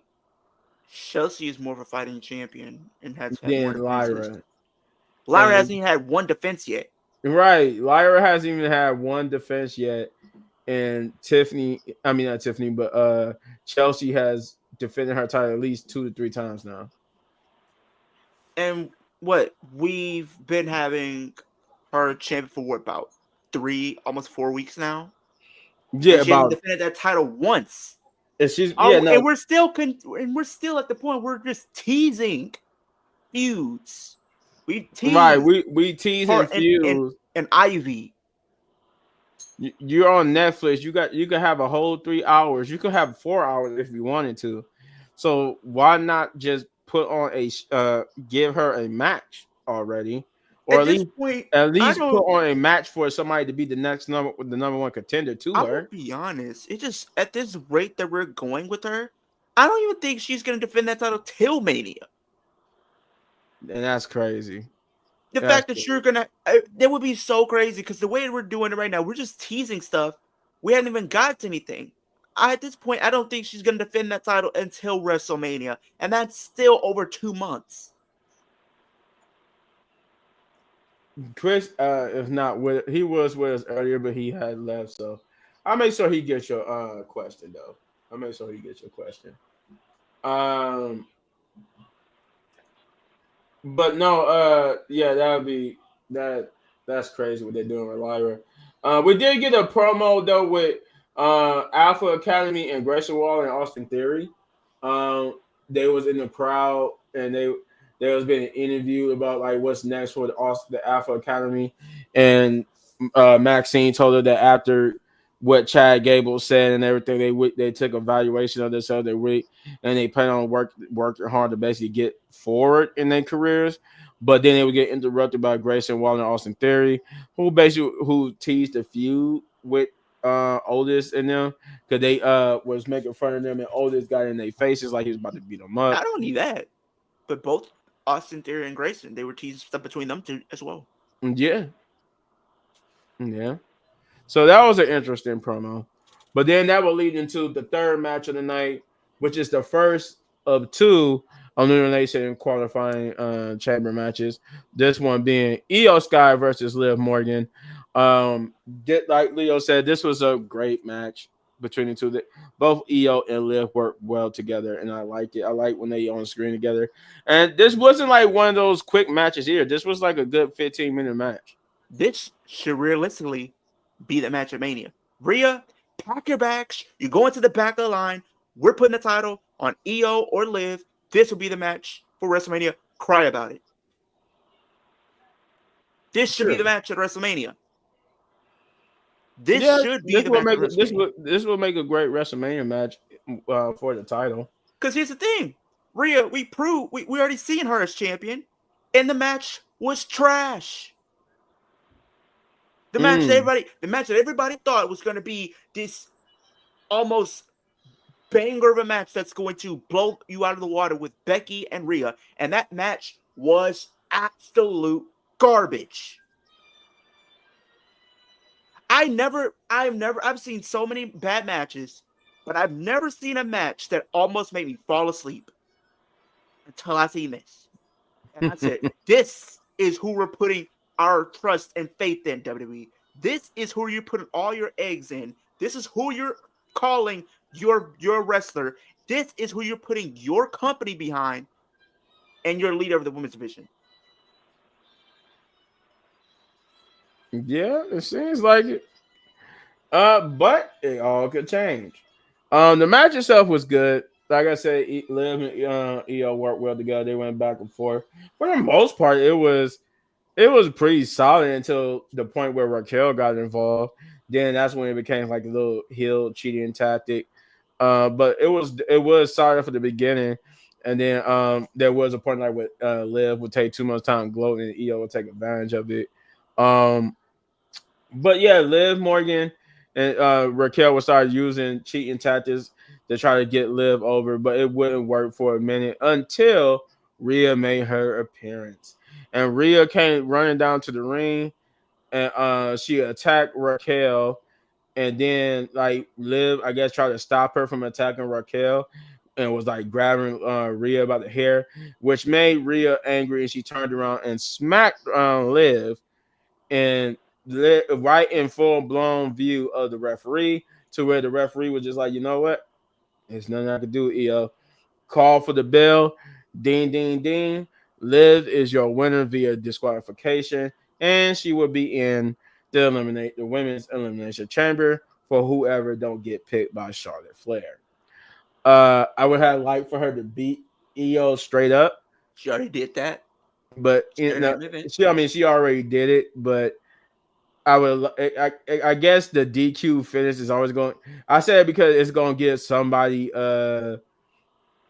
something to say. Oh well, she didn't win. She got into the elimination chamber because they couldn't let her beat Io. She had to get it by disqualification. I'm like, yeah, because that's protecting Io. It protects Io because they probably got something they want to do with Io. So it gives them a story to do in that sense. But either way, cry about it. Liv Morgan is in the elimination chamber, though.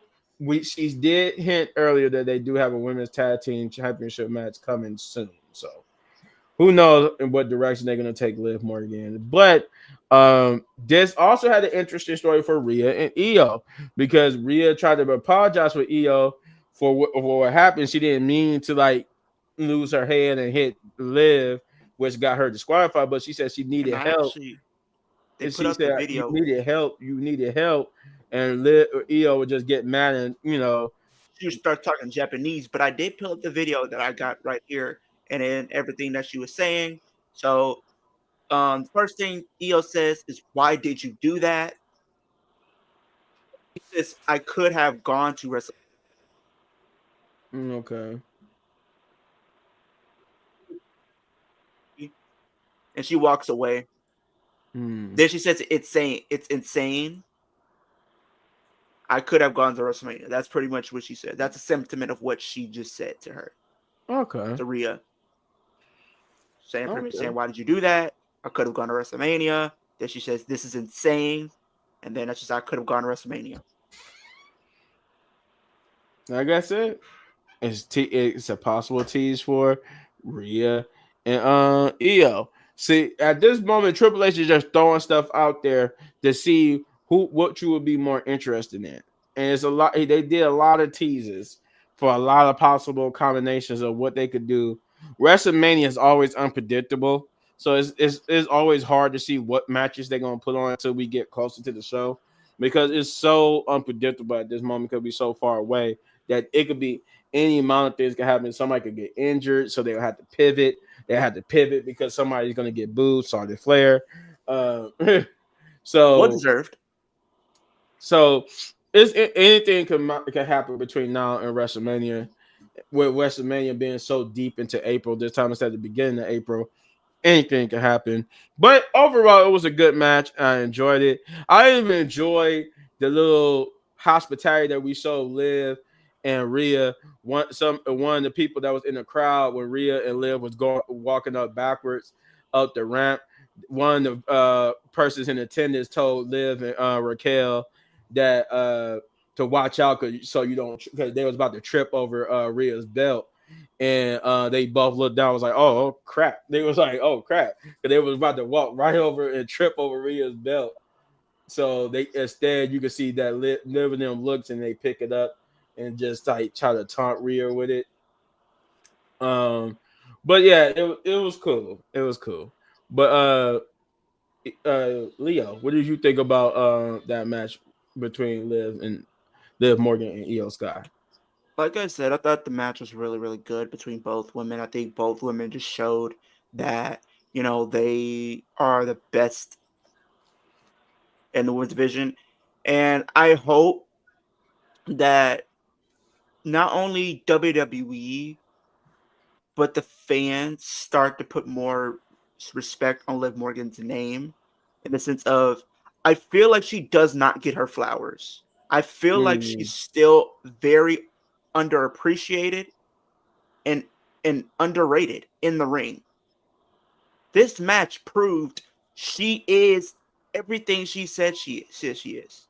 This proves to me, and it should have proven to every single one of you, she definitely deserves to be on WrestleMania. She deserves to be in the forefront. She deserves to have her appreciation. She deserves her moment in the spotlight because she has proven that she can carry the women's division. Matter of fact, she did carry the women's division in 2024. Preach. She had the best storyline that WWE's produced since the Bloodline has started. She carried WWE. And the fact that she still doesn't get her respect, she still doesn't get her flowers, is mind-boggling to me. She still gets crapped on. She still gets put under the dirt. She still gets thrown under the bus every single time.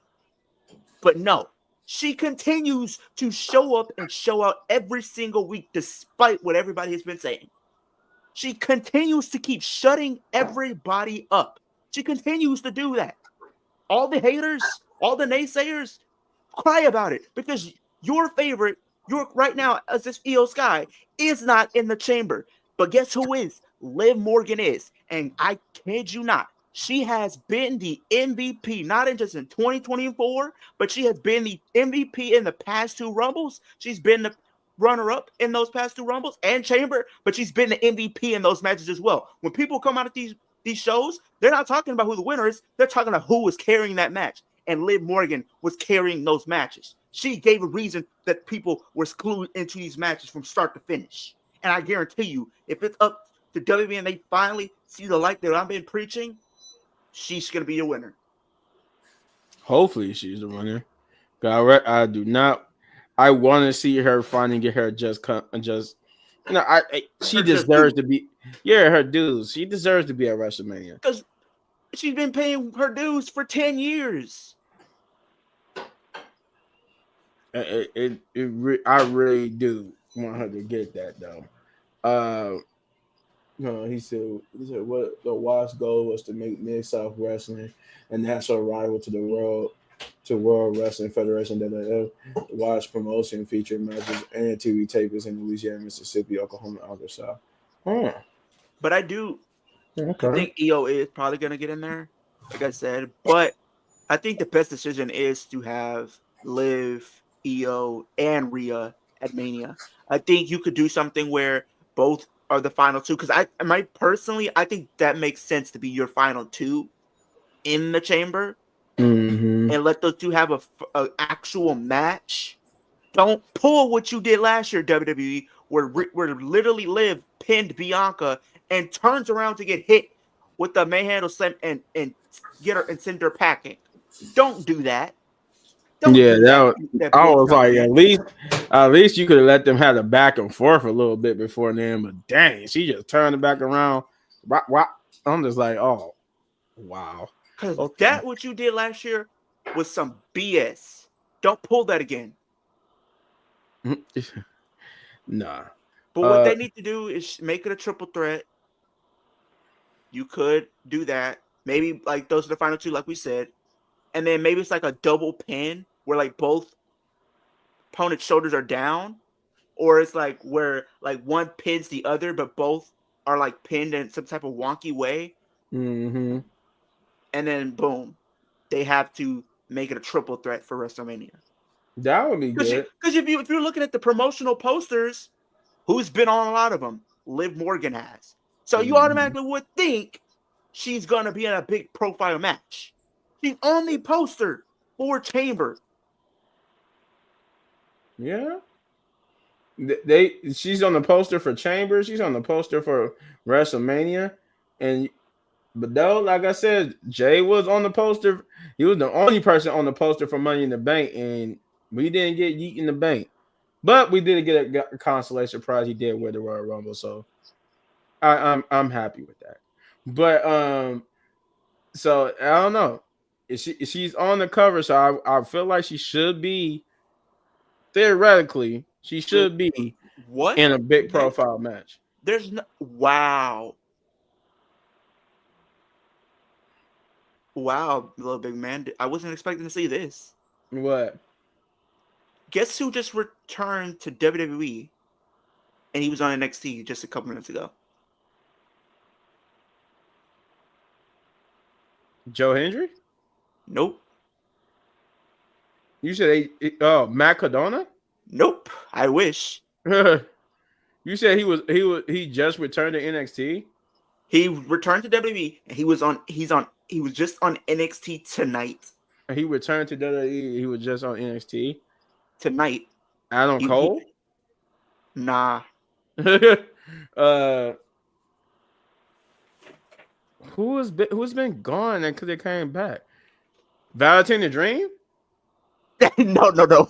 Like, I give up there. I don't know. Let me tell you.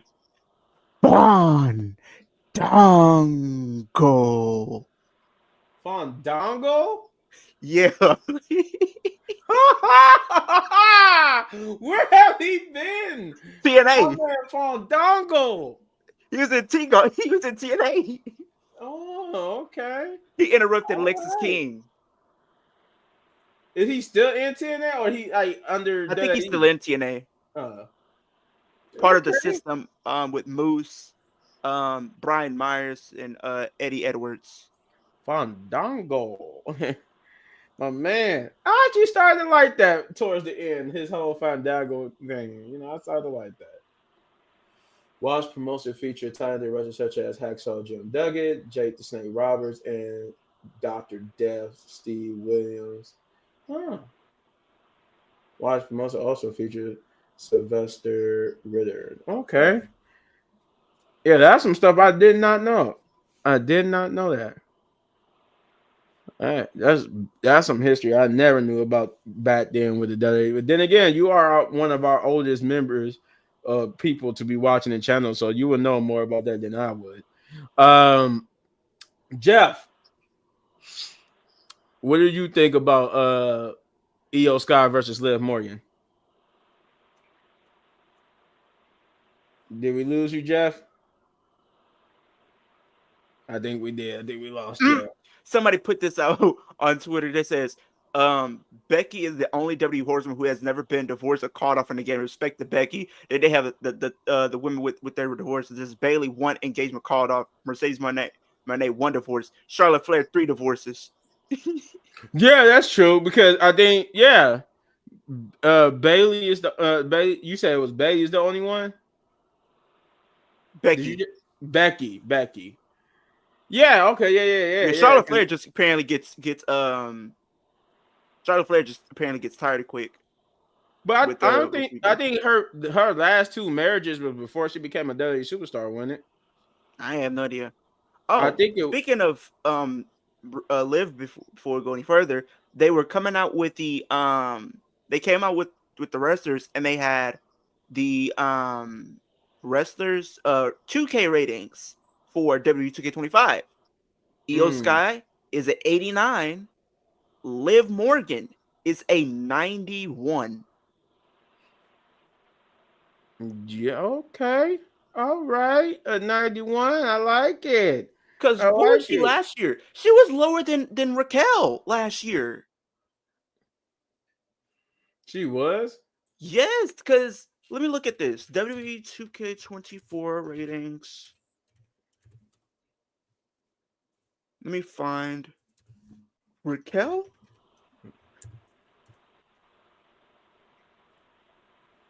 Let's see here.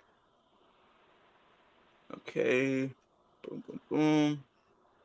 Roster. Okay, we go through the women. Do we not have the women on this one? Y'all need me one there with y'all one day. Oh yeah, for sure. You want to get on the channel with us? Just let me know. Just let me or Chris know, and we'll get you on here. Trust and believe. You got some valuable insight onto what the old school days of wrestling was, so you definitely could get on there. Okay, Liv Morgan was at 85 in 2K24. You said she was at 85? And Raquel was at 86. Okay, that makes sense. But because Liv just went on this tremendous run, so it makes sense. And plus, at that time, she didn't return at that point. She didn't come when the game came out. She just returned. Yeah. So yeah, it makes sense why she would be 85, but she definitely worthy of a 90 now. She needs to be higher. She got to at least be a 92 or 93. Oh, 91. You said 91, yeah. So she okay. Cause I think Jay is not a 95, ain't he? Somebody is so mad. They says, I swear to God, if they run Rhea and Liv back at Mania, what are we doing? And then it just says, it didn't have to caption Liv Morgan. I'm going to Elimination Chamber. Cry about it. I mean, we could possibly run it back with Charlotte and Rhea again. So I definitely would like to see something other than Charlotte and Rhea. I mean, at least I understand we've seen Rhea and Liv Morgan multiple times over the past year, but at least it will be at Mania where Liv has never been other than a pre-show. So come on, man. It's like, yes, it's the same match over and over again, but at least it's where Liv will probably get her just dues. But afterwards, we get a interview from the War Raiders who basically talk about defending their titles, and they give respect to JD McDonough, as he should. JD McDonough deserves all the respect because that man is a trooper. Yeah. That man had a cracked rib and punctured lung, and he finished that match. Damn near almost killed himself. So yeah, much respect to JD McDonough. He did not want to let the fans and everybody down by having to get pulled out that match. So he was like, I'm gonna finish this match. But that man collapsed when he got to the back. So much respect to him. I like that now where everybody talk about JD McDonough now is all in respect because of how the heart and determination he showed. So yeah, I like that. I do. I like that. But yeah, there was a good interview about that, about what's next for them, and they would get interrupted by Alpha Academy, who, in a sense, were basically was saying that they that what's next for them is that the the Creed brothers will be taking their titles. And he said, "You know what? I'll let you believe that that the Creed brothers can out wrestle us, but they better be ready to go to war because you're gonna. That's what it's gonna take to take the titles from them." And then Chad Gable Oh, mentions that he's gonna be leaving the American Made to go seek the dark arts in Lucha Libre to defeat the Luchadors, and that when he comes back, he want to see the tag titles on the Creed brothers and Ivy with the women's Intercontinental Championships. And I'm like, more teases of Aleister Black. But before I go any further, it look like Leo got some more news for us. so going back to what we were saying earlier with Liv and stuff like that, with Io, there is a possibility Io might not be in the chamber because as right now it is speculated that Io might face Rhea at Elimination Chamber. So instead we might get it early than WrestleMania. We might get that Elimination Chamber.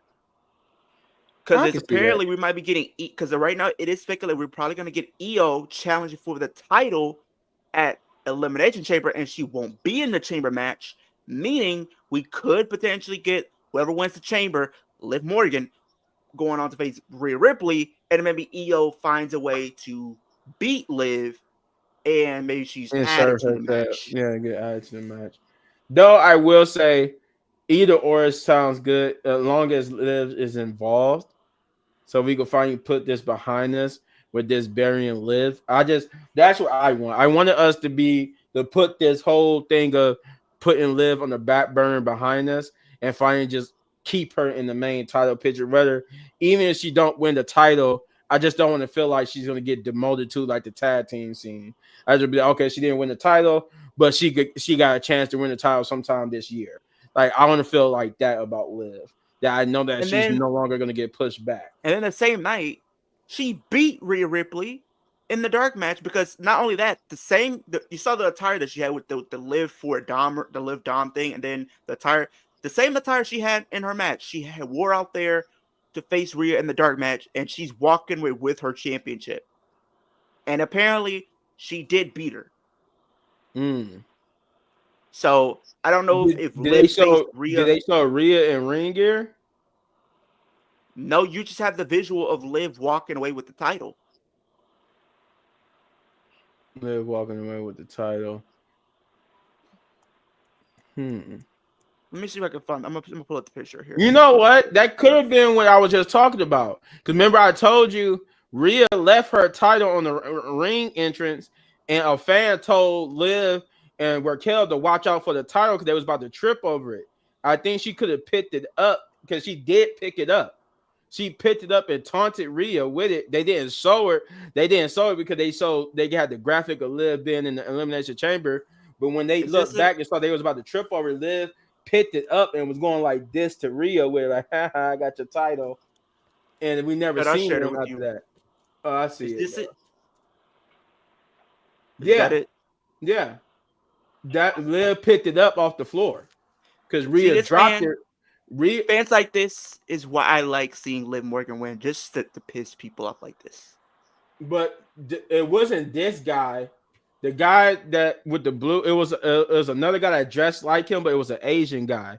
He was the one who told Liv and them to watch out for Rhea's belt because they was walking backwards and was about to trip over it.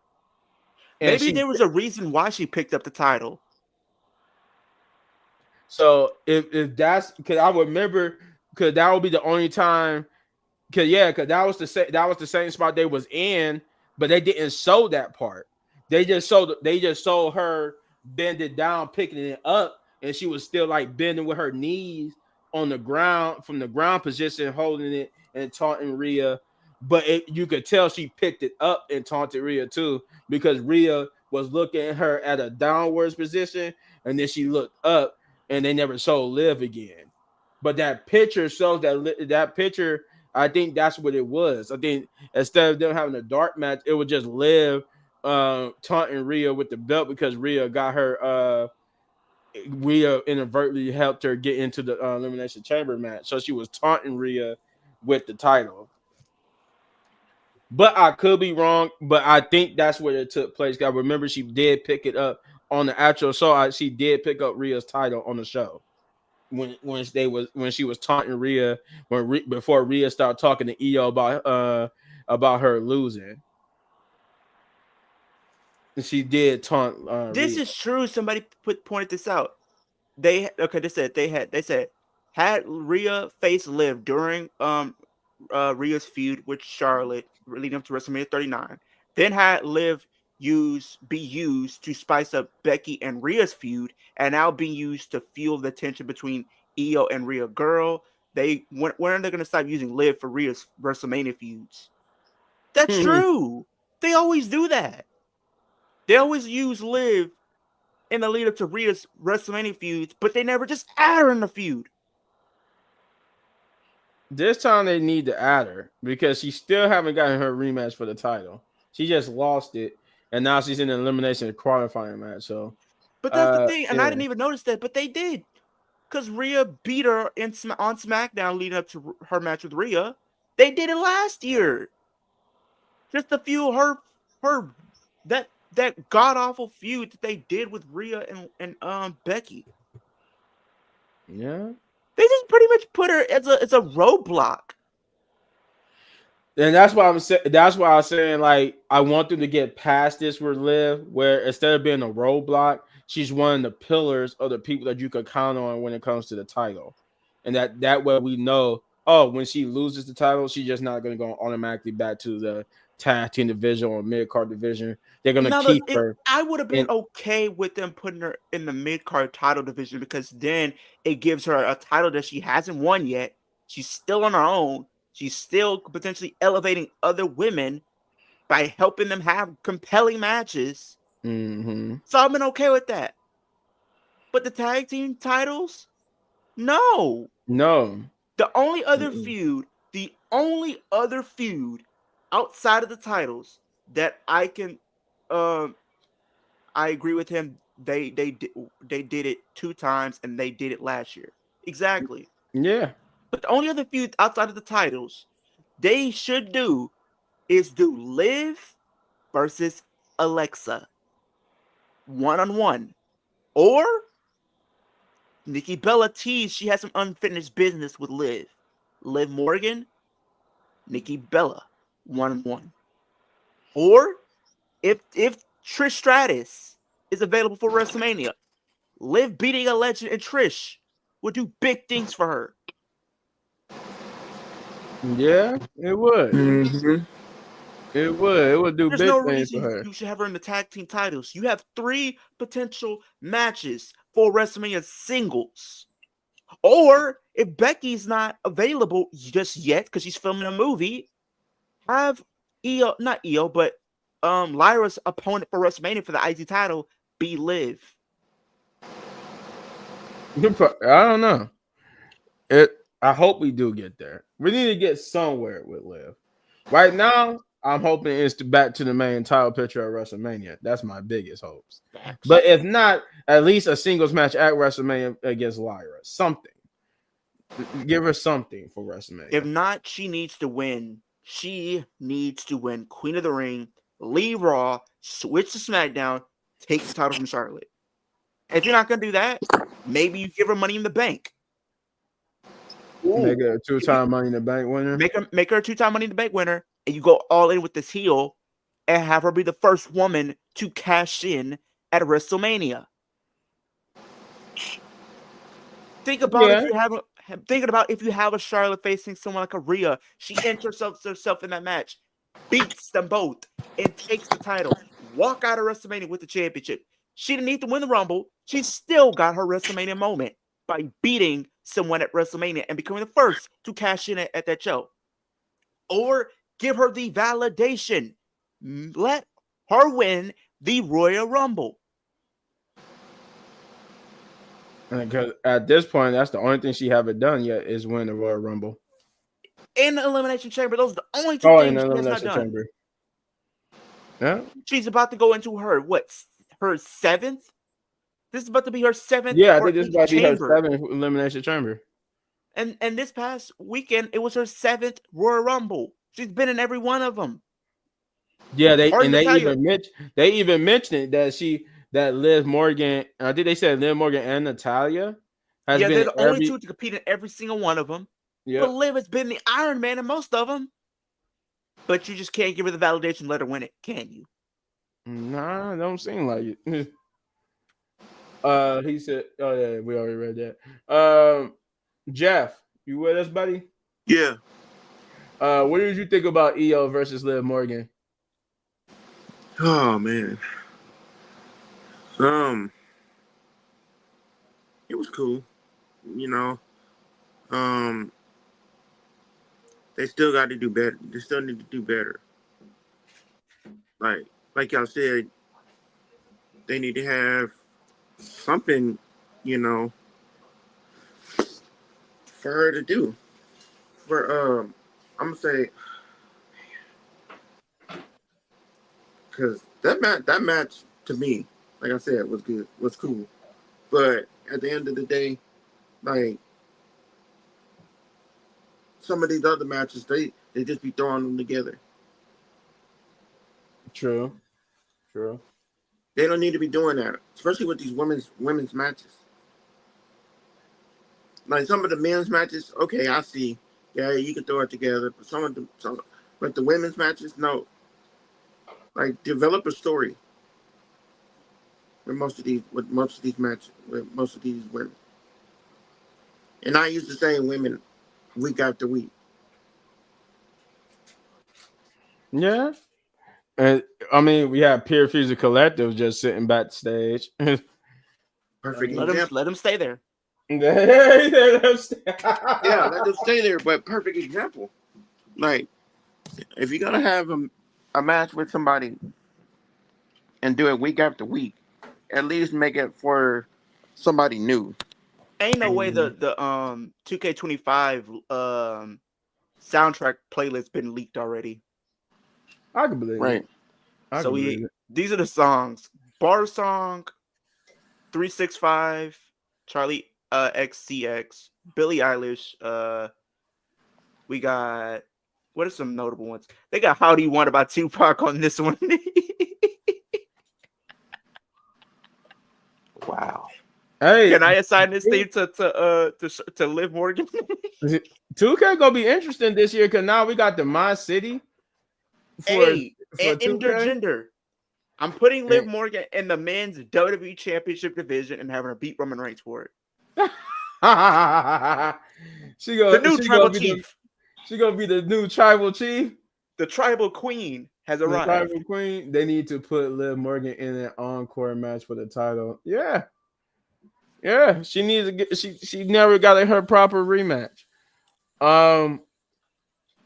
But yeah, we got Adam Pearce being interviewed backstage because he had a big announcement, and that announcement just ended up being that AJ Styles in the last bit of the trade window before it closed, he was able to get a trade done that sent AJ Styles from SmackDown to Monday Night Raw, which means that SmackDown probably got Drew McIntyre since we didn't see Drew McIntyre on the show. Hopefully not because of some real life stuff, but because he's been traded to SmackDown, which I think has been rumored that he's going to SmackDown to feud with Damian Priest because him and Damian Priest might have a match at WrestleMania. And Braun Breaker would interrupt and he would say, "Oh, AJ Styles, huh? You like him?" He was like, "Yeah, I do. He'll be here next week." He said, "Well, keep him far away from me." Speaking of which, let's talk about me and about this Intercontinental Championship. Like, do you care at all about the Intercontinental? He said, "I do. I respect the Intercontinental. You in the Intercontinental Championship." Well, if you do, can we go somewhere probably and talk about what's next? And since you respect it so much, and so then we got a little tease of what could be coming for Braun Breaker. And I was saying the same thing. I was with Braun. I was like, yeah, what is y'all doing with Braun Breaker in the title? Because it's just like he don't do anything. He don't do anything right now. The show is so focused on other people that we don't even do nothing with Braun Breaker. Poor Braun Breaker. When we get Seth Rollins coming out for his promo to talk about what he did at the Rumble and whatnot, saying that he's happy that Jey Uso won the Rumble because he said good things deserve to happen to good people and people deserve to get what they deserve, which brings him to CM Punk and Roman Reigns. He's glad that CM Punk didn't win the Royal Rumble. His future main event aspiration is still up in the air. He said Roman Reigns. He said what he did to Roman Reigns, he did because of what Roman Reigns did nothing but do the same thing, but hurt people for the last 4 years and his family and other people for the last 4 years. So he just gave Roman Reigns his just desserts and saying that he did it because he know Roman Reigns would have done the same thing to him. And then he said, with CM Punk, he needs to talk to Sami Zayn, which he brought out Sami Zayn, and he would basically give Sami Zayn like a pep talk and fire him up, saying that he said, even though we know we're two different people, it may have not been seeing eye to eye recently, but we know one thing for sure. I don't like CM Punk, and I know deep down you don't like CM Punk either, but we handle things two different ways. So I need you to, I know you could beat CM Punk. I know you could win. Because this is also when we get to mention that he's going to have a qualifying match against Finn Balor for the Elimination Chamber. But I like how in his speech to fire up Sami Zayn, he just overlooks Finn Balor and be like, "Come meet me in the chamber." I'm like, you do realize you got to get past Finn Balor first to go into the chamber, Seth. But okay, you're just gonna overlook Finn Balor like that? Apparently, because I don't think Finn's gonna win. Right. Finn, when we listen to Finn, we don't win. That's for my girl Liv Morgan. Or if you're Finn, you just don't win. Oh yeah, you're Finn, you just don't win. But Finn should realistically win.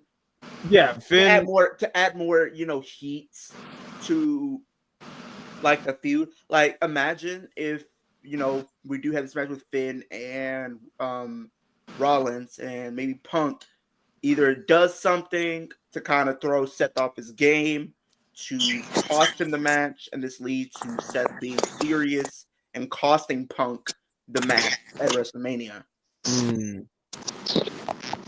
by Finn Balor advancing. Yeah, I can see that happening.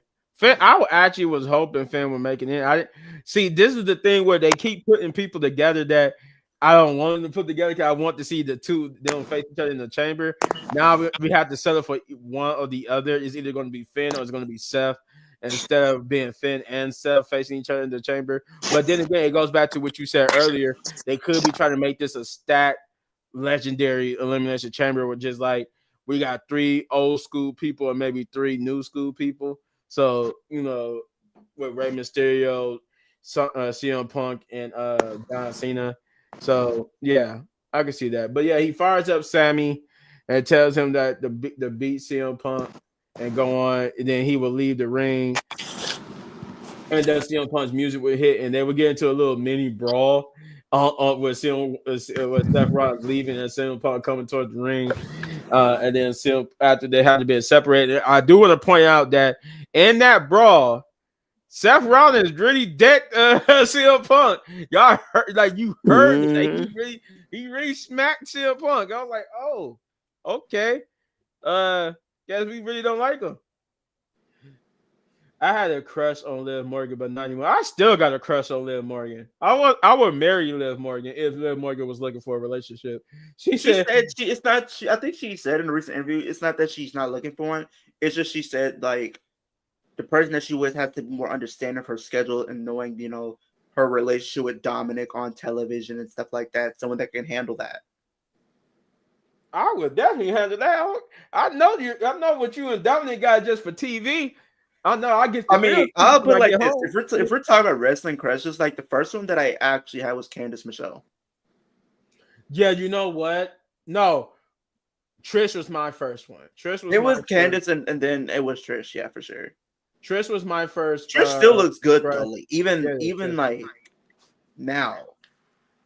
It was Trish. Then it was Ashley Mazzaro. R.I.P.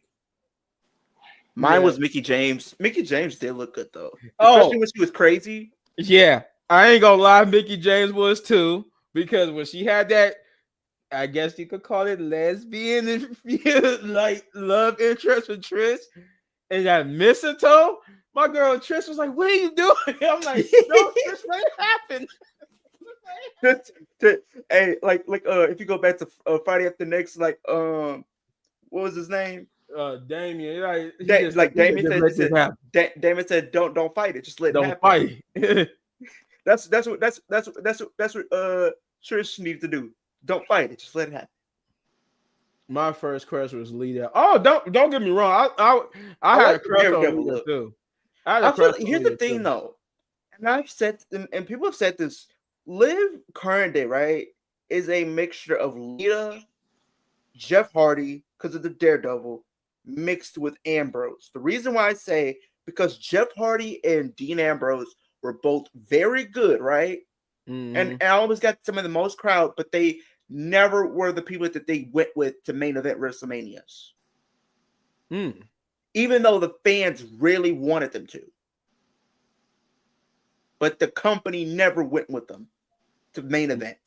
They would let them because think about with Ambrose, right? He carried the title through the summer, dropped the title.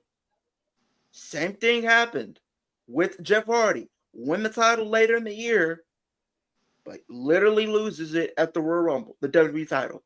When he wins the world title, he wins it and then loses. Well, you know what?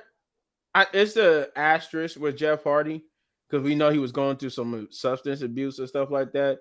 So I won't say for sure they just didn't want to go with him. It's more like maybe because of his substance abuse and stuff that was going on, they couldn't because he couldn't get himself together. So I could agree to a certain extent with Jeff Hardy, but Jeff Hardy did have stuff going on that I was like, okay, maybe it was just that. Maybe if he wasn't going through that, I could say, well, yeah, they just never wanted to go with him for WrestleMania, but he was going through stuff that kind of hurt his career. So there is a possibility that's why they never went with him for WrestleMania.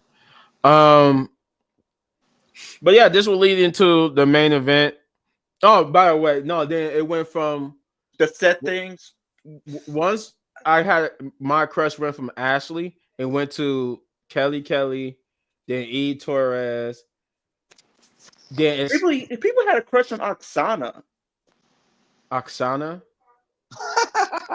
I thought, good God Almighty. Good God.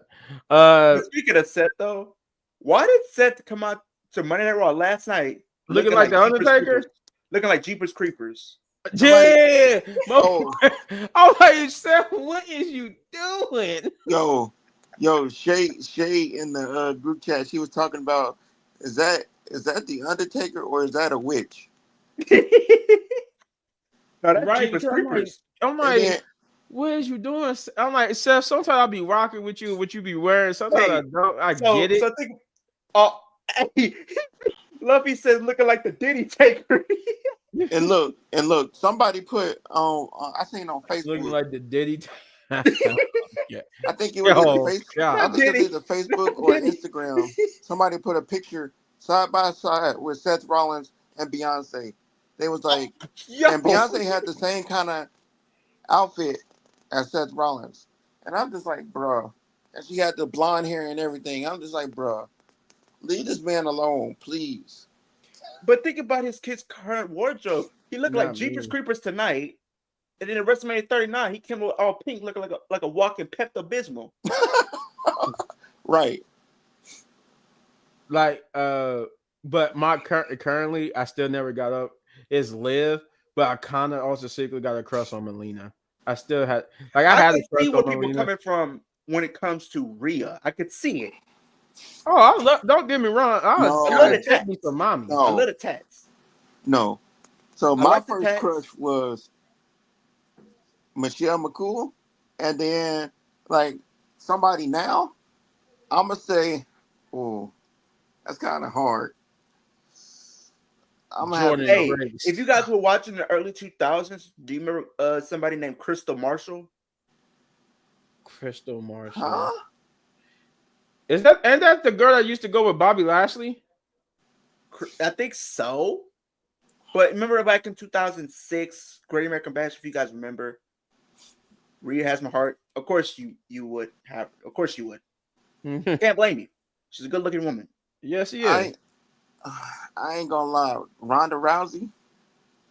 Woo! Oh no! Oh Oh, no! no. She looks like a mixture of Shrek and Donkey if they had a kid. No, and don't get me wrong. I find Ronda Rousey attractive. I just think her personality, me and her would clash. She seemed like Bro. the type that would try to be the boss of the relationship, and then if you don't let her, she's just gonna beat you up with her MMA skills. like No, no, but here's another one. I like if you're usually you want somebody who has something in common with someone you could clash with in a good way. Liv, I feel like Right. her being like a nerd, kind of, in a sense. Even Zelina Vega, just because she likes anime and stuff like that. Oh yeah, me and Selena would be perfect because we both like anime and stuff. Michin? Michin. Oh yeah, definitely Michin. Oh, it definitely Michin. Yeah, Cause she likes anime and stuff too. Is Trish retired from the ring? Yeah. That hurt me when Trish left the ring. I was like, no more puppies. nah. That's exactly what Jared King Logler would say every single time. Kelly. Yeah. But yeah, no. I had a big crush on Melina. She retired too quick. And she retired too quick. I did also have a crush on Sable too, but my boy Brock Lesnar is living the dream with Sable. Hey, remember Dawn Marie? Oh God. No, that whole storyline with her and Tori Wilson was awesome. That was awesome. Hey, take me back. Tori Wilson alone. Tori Wilson. Woo. Anyway, back on track here. The main event. We were supposed to talk about the main event. Thanks a lot. Thanks a lot, Timmy. No, we was up here talking about wrestling crushes here. We got Sami Zayn versus CM Punk. Ouch. Collision is. I knew Collision was terrible, but dang, that's even worse. AEW Collision this past week only got 197,000 viewers. Oh God! It makes yeah, it makes sense. It makes sense. At this point, cancel AEW. Ouch. If your ratings was like this, good God Almighty, even NXT is blowing you out. But they had the Royal Rumble. Yeah, that's true too. That could be what it is to the Royal Rumble. We knew they weren't gonna get. They weren't gonna surpass them at all. Yeah. But the match itself with CM Punk and Sami Zayn was good. It went back and forth. Sammy, I like that CM Punk kind of played the heel in it. Yes. Because he was like, look, Sammy, it's going to be me who goes to the chamber, not you. It's me who's going to WrestleMania. And like he kind of like taunted Sami Zayn. But and then it gave that Sami Zayn that underdog feel that he almost could do it. He almost could beat CM Punk. And we came close to him beating CM Punk several times. CM Punk came close to beating Sami several times, but in the end, it did come down to Sami going for a Haluna kick and CM Punk turning it into a GTS and beating Sami Zayn to qualify for the Elimination Chamber. So now we do know at least it will be John Cena and CM Punk. And then Sami would, try to go show respect to CM Punk. Like he was going to show respect and shake his hand, but he would get attacked by a still kind of bloody looking crazy Kevin Owens. Kevin Owens looked like he was still kind of bleeding from the face. I'm like, dang, they ain't fix your face, Kevin. You still busted. Right. Oh yes, AJ Lee. Good luck. Look at you, Timmy. Hey, look at you. We got some good news for WWE though. What? Jim Johnston is doing music for WWE again. Yes. Good God. Yeah. Def Rebel. Get out. King Rocks. Go to AEW. They can use you because y'all will be a good couple. Bad creative, bad theme song. Music. But yeah, no, Kevin Owens will look crazy. Speaking of what Luffy is talking about, he would look crazy, and then he'll hit Sammy with the package power driver, which it felt more devastating than when he did it on Cody. It looked like Sammy's head actually touched the mat this time. Mm-hmm. But yeah, he would hit him with a package power driver, and thus Now, with that, that's where the show would end. It would end yeah. with them But you looking gotta think crazy. though that I feel like KO and Sammy is going to happen at the Chamber, with it being in Toronto. Yeah, And I think that's going to be the match. And I think there, Randy Orton returns, cost KO the match, therefore send up Randy KO for Mania. Yeah, okay. All right. I was hoping it'd be Sammy and Kevin Owens at Mania. I was really hoping that would be the direction, but then that makes more sense that it'll be Kevin and Sammy at Chamber, and then at Mania. Yeah, in Toronto, yeah. Yeah, Toronto, and then at Mania it'll be Randy Orton and Kevin Owens. So that makes sense. It makes sense. But Jeff, what did you think about this main event? It was cool. The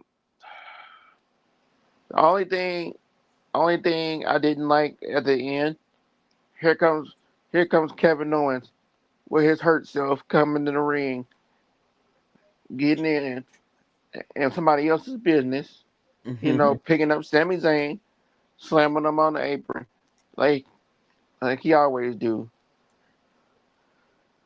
Did y'all know he had the Sammy Forever shirt on?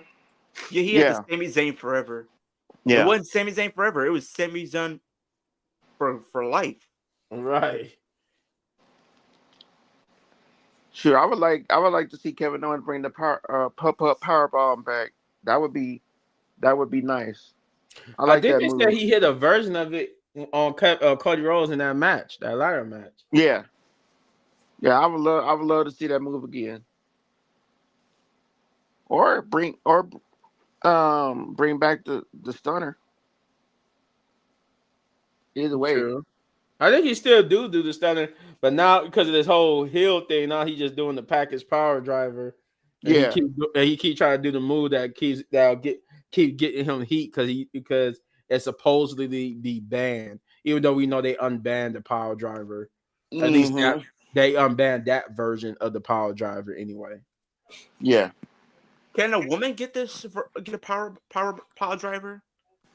Jordan Grace uses it. I think Jordan Grace uses the package power driver. Yeah. I'm gonna need Liv to Liv. inherit that and start just going bananas and using it on everybody. The thing is, she's so tiny that she can't get it off without actually really hurting somebody.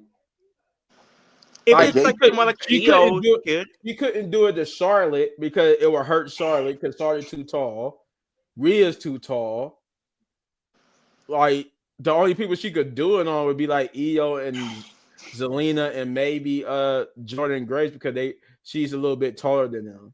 And Alexa Bliss. But she couldn't get it on everybody because they'd be too tall, and if she would do it, they would really hit their head. Well, if that's the case, then she needs to come with a different finisher, like maybe like a power curb stomp or something.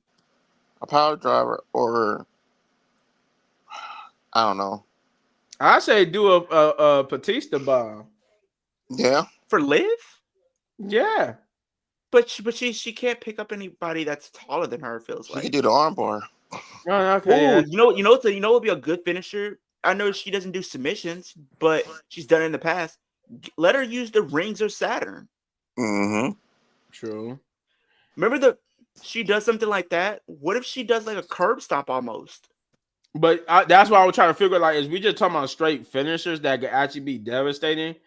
That can really put a lot of people away. Yeah, like she would need something like a power bomb or maybe because I or maybe like a choke slam. No. I do like. Now this is the thing I do like about the. Or maybe her doing the stunner. Maybe she do the stunner.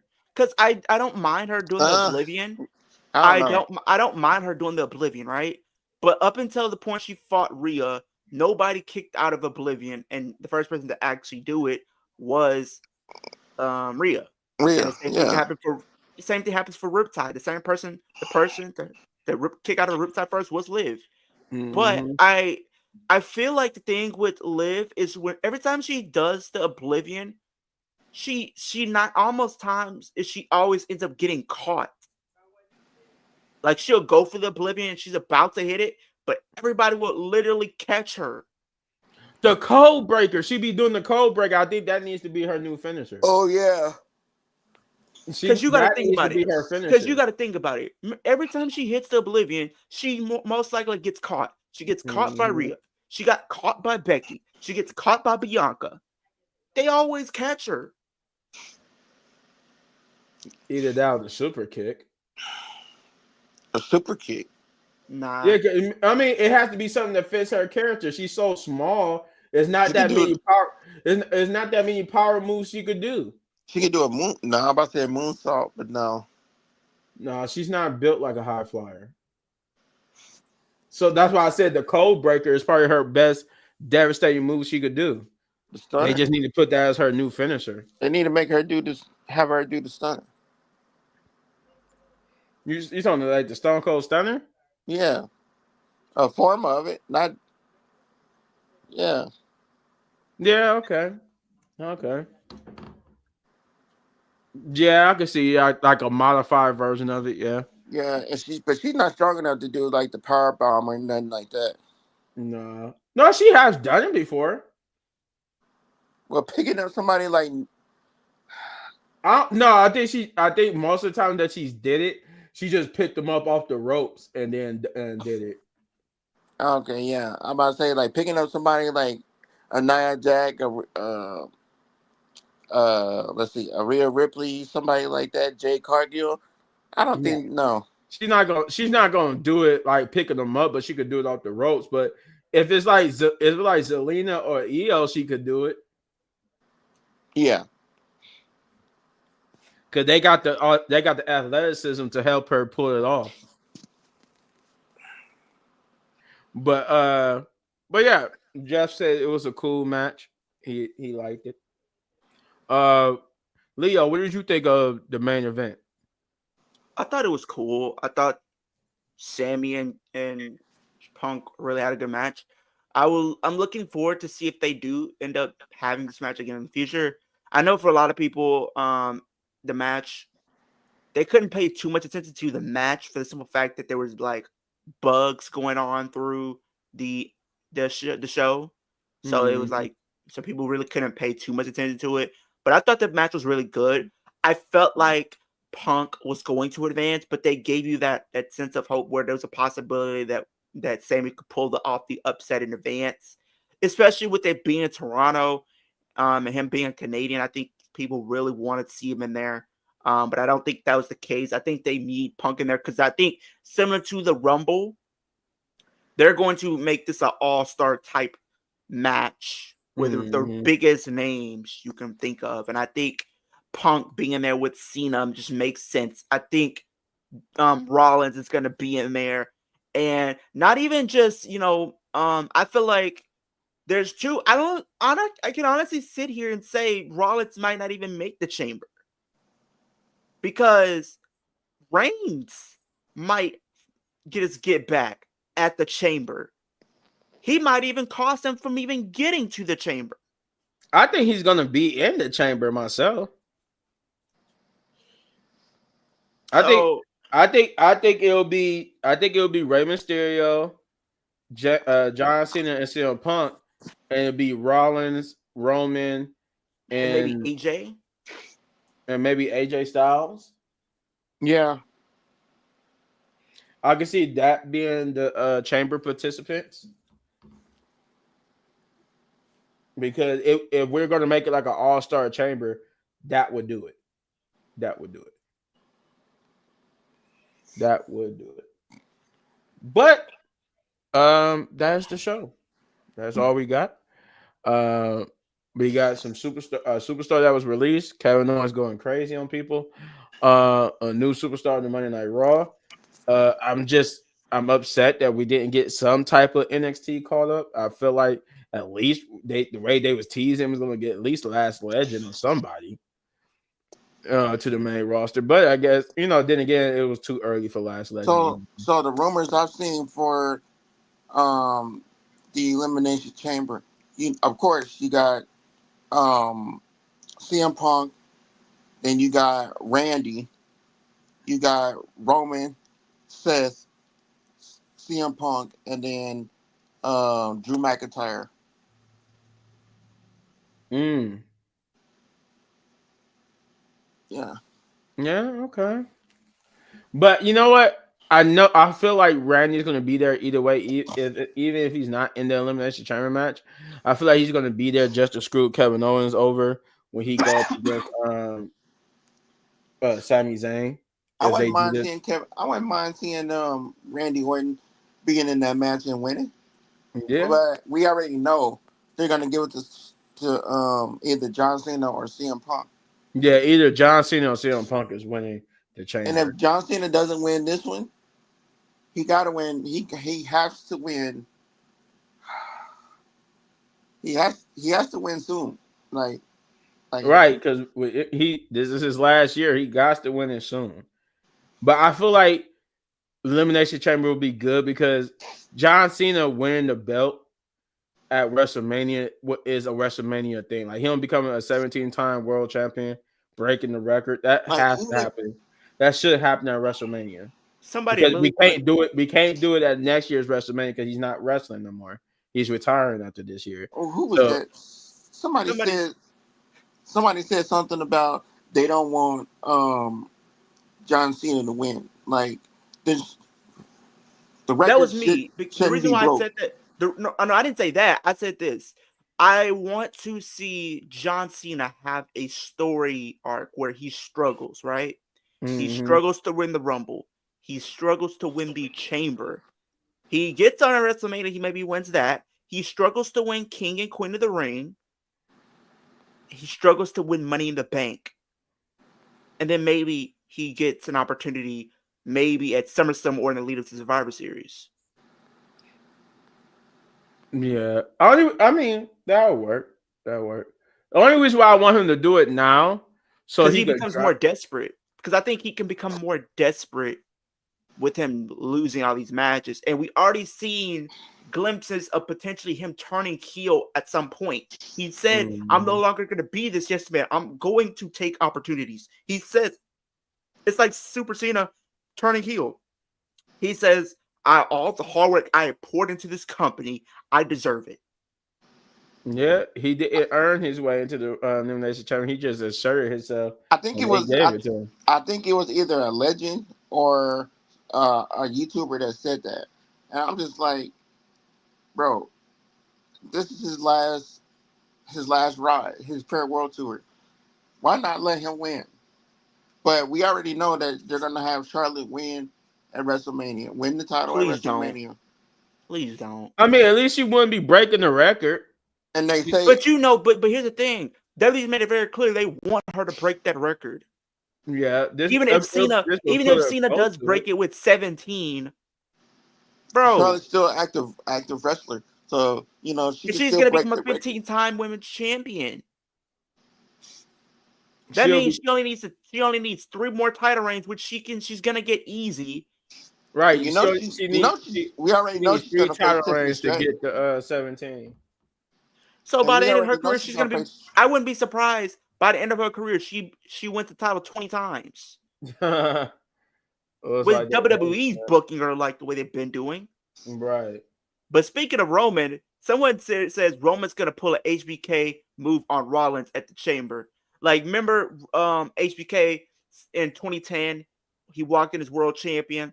HBK snuck his way in through under the Chamber. He came up through the Chamber and super Mm-hmm. kicked Undertaker, allowing Chris Jericho to win the title. Yeah, I could see Roman Reigns doing that, coming in, spearing Rollins, costing him the world title, his match at Mania. Yeah, I can see that. Ratings. Jeff, what do you give Monday Night Raw? Let's see. It wasn't too bad. I see an 8. Okay. He said 8. I'm gonna give it a 7.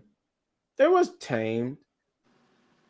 The crowd atmosphere was good enough, but it felt like it was just the show wise what they put on.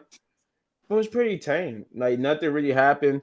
We just we didn't really like make it feel big or anything. We just pretty much went staying for a head into the elimination chamber, and we get the usual teases from the Royal Rumble winners that they not going to make their decision just yet. They about to go to check out each champion before they make up their decisions and Oh, whatnot. also shout out to Apollo. Apollo will be out for quite some time. He put out on Instagram a few weeks ago on SmackDown, I tore my Yeah. pec. Yeah, that he's An hurt. Yeah. unfortunate situation. Sometimes you do everything right, but there are just some things beyond your So, control. Looking forward to the road ahead, attacking it with positive and unstoppable mindset. Oh man, Apollo yeah. Crews. Yeah. So tell me why I seen it was like a poster of him And on he it. shaved his beard. Yeah. Oh man. Yeah. He was on the poster for the United States Championship instead of, and I think instead of Jimmy being on the poster. But Jimmy is going to take that title from Shinsuke. I'm calling it. Jimmy is going to take that title. Oh yeah, Jimmy probably gonna end up being that. They're gonna try to start Jimmy's singles title You career know, since Jay's been elevated to the main Because title picture. think about the visual, right? World champion Jay, U.S. champion Jimmy. Have that visual, both of them standing. Because think about it. 10 years ago would have been 2015. Nobody would have thought 10 years from 2015 we would be standing here. Jay Uso's about to win the world championship, and Jimmy Uso's winning the U.S. you heard what Cena said when he did that little spiel with Jey Uso about him being in his position. I'm just like when he said something about he watched them grow up, and then he was like when Jay first came into WWE, he told him, "Hey, you're gonna be in the main title picture down the line," and I'm just Mm-hmm. like, He told it to Jay, but he didn't tell it to Jimmy. no, I know. I'm just saying like Jimmy is pretty much.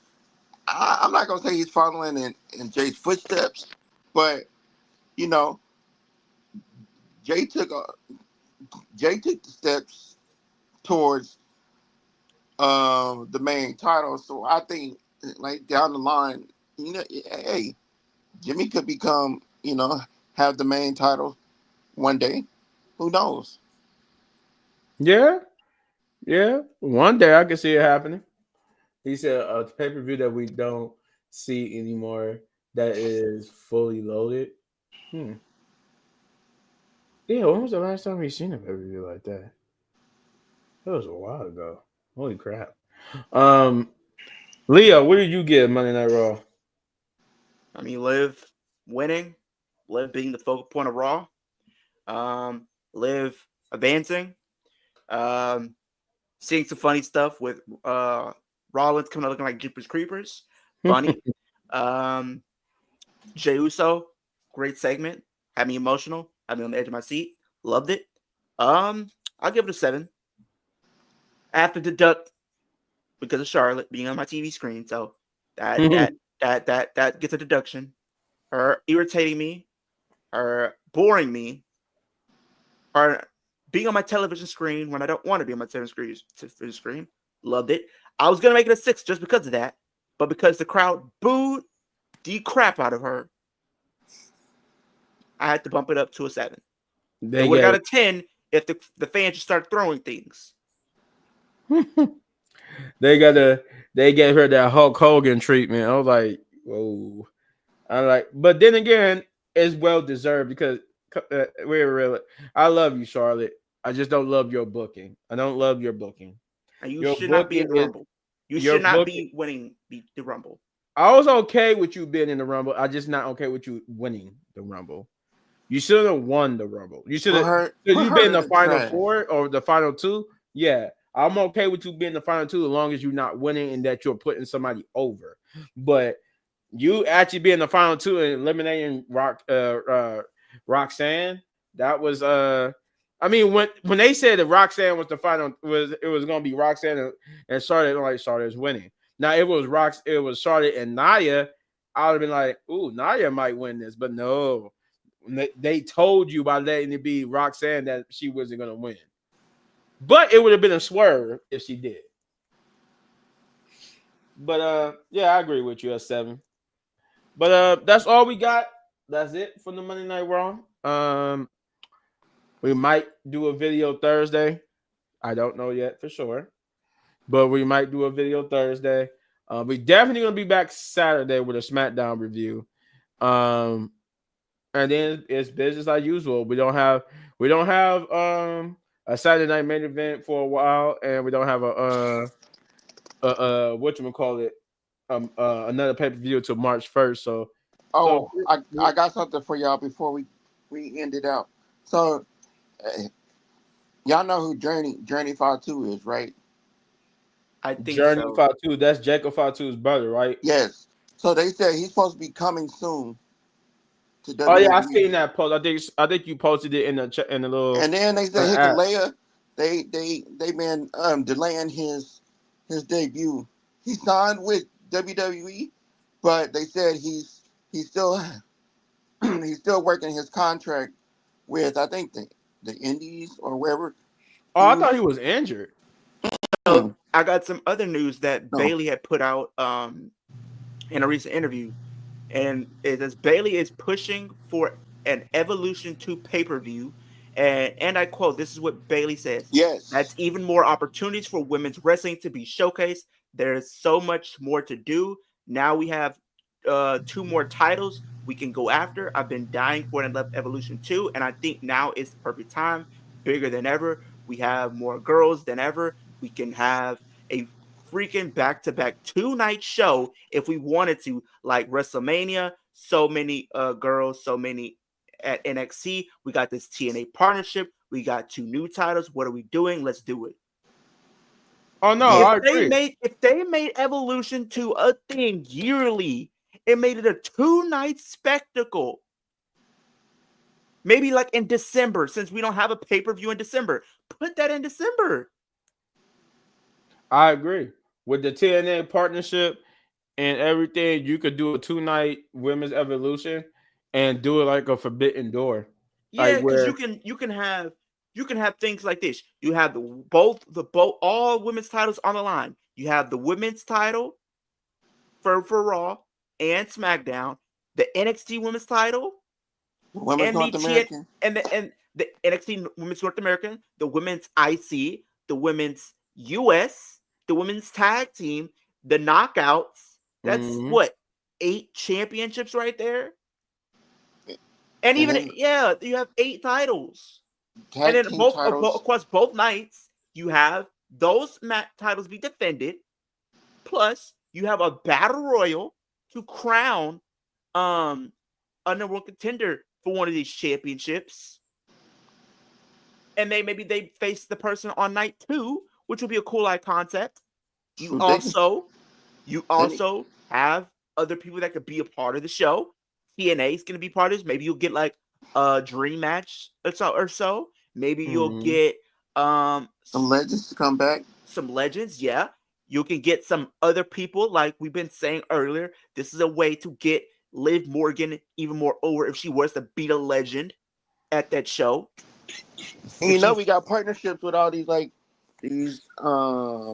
indie wrestling companies and stuff like that. So we might as well use them, like the development companies. We might as well use them. And here's another thing: we have now WWE Evolve. That is a thing now. Yeah, that's what I'm talking about. What if some of these wrestlers that we name, like Liv Morgan, she feels like, oh, if they're not gonna put me in a title picture, why don't I go to Evolve and make a name for myself? Make them to really show what I'm really capable of doing. She can make them big stars too. And then boom, not only you're making big stars there, but she is showing how good she can be to the point you can't even deny her being at the top. Because honestly, I'm looking forward to Evolve. I'm gonna have to tune in, Yeah, I'm gonna look forward to it too. and it's on They, Tubi. It's free, I'm looking Mm-hmm. forward to that too. It's And gonna it's be the on Tuesdays. it's gonna be the developmental to the developmental. Mhm. Yeah, That's gonna be something. But And I watched it before. but now it's supposed to be something different though, right? And they gonna be they put more promotion and production value into it. Yeah, it's gonna be on Tubi, I think. Yep. Yep. That's what Leo just said it's gonna be on Tubi. And But that's cool. we're gonna get out of here. We took enough of the time. Like I said, we might be back Thursday. We're gonna have more of this discussion on and some news topic, depending on some news breakout. But before we go, shouts out to Jeff right here. Jeff Wrestling 24. You see his name on the screen. Get over to his channel if you already haven't, and hit that like, subscribe, share, hit that notification button, do all those great things for him because we want to get him to 500 or 1,000 subscribers where he should. Like I said, I'll be always joking that him and the YouTube gods, we're gonna put them on that WrestleMania match. Whoever's the head charge of YouTube, him and Jeff gonna have a WrestleMania 41 match. Then that is my buddy right here, kicking it with Leo. Me and him, the passionate Liv Morgan fans that just want to see Yeet. Liv Morgan get her just deserved respect. Yeet. Liv, if you're watching this, I love you too, by the way. Just saying, just throwing it out there. I will. Yeah, we. We love you, but you know, We. if you ready for a relationship, I'm the guy. Bonjour. Anywho, I'll treat you better than Dominic Mysterio. I will fight Dominic. Anywho, shouts out to Leo for joining us. Get over to his channel and hit that like, subscribe, share, hit that notification button. You see what his name of the channel is. It's Kicking It with Leo. He has blown the roof off of the expectations. He has I think he's a little bit over 1,000 now. I am at, let me fact check so I can give you a correct one. I'm at 1,016. 1,016. We want him to get to 2,000 or more. Hey, get him to 5,000. Shoot for the sky. Reach for the sky, boy. Yeah. Reach for the score. Let's give him to 2,000, 5,000 subscribers. Again, you see his name. Get over there to his channel. Shouts out to Chris. Happy birthday, Chris! Once again. Happy birthday to Big Chris. As a birthday gift for Chris, since it's his birthday, I'm gonna need y'all to go over there and hit that like, subscribe, share, hit that notification button, especially the share button. Do all those great things for him because he's at a whopping, I want to say 75,000 subscribers. Yeah, I think 70. I think it's 75. Yeah, so we want to get him to that. We want to get him 25 more thousand so he could be at 100,000. We want to get to 100,000 because that's when he get that beautiful YouTube plaque.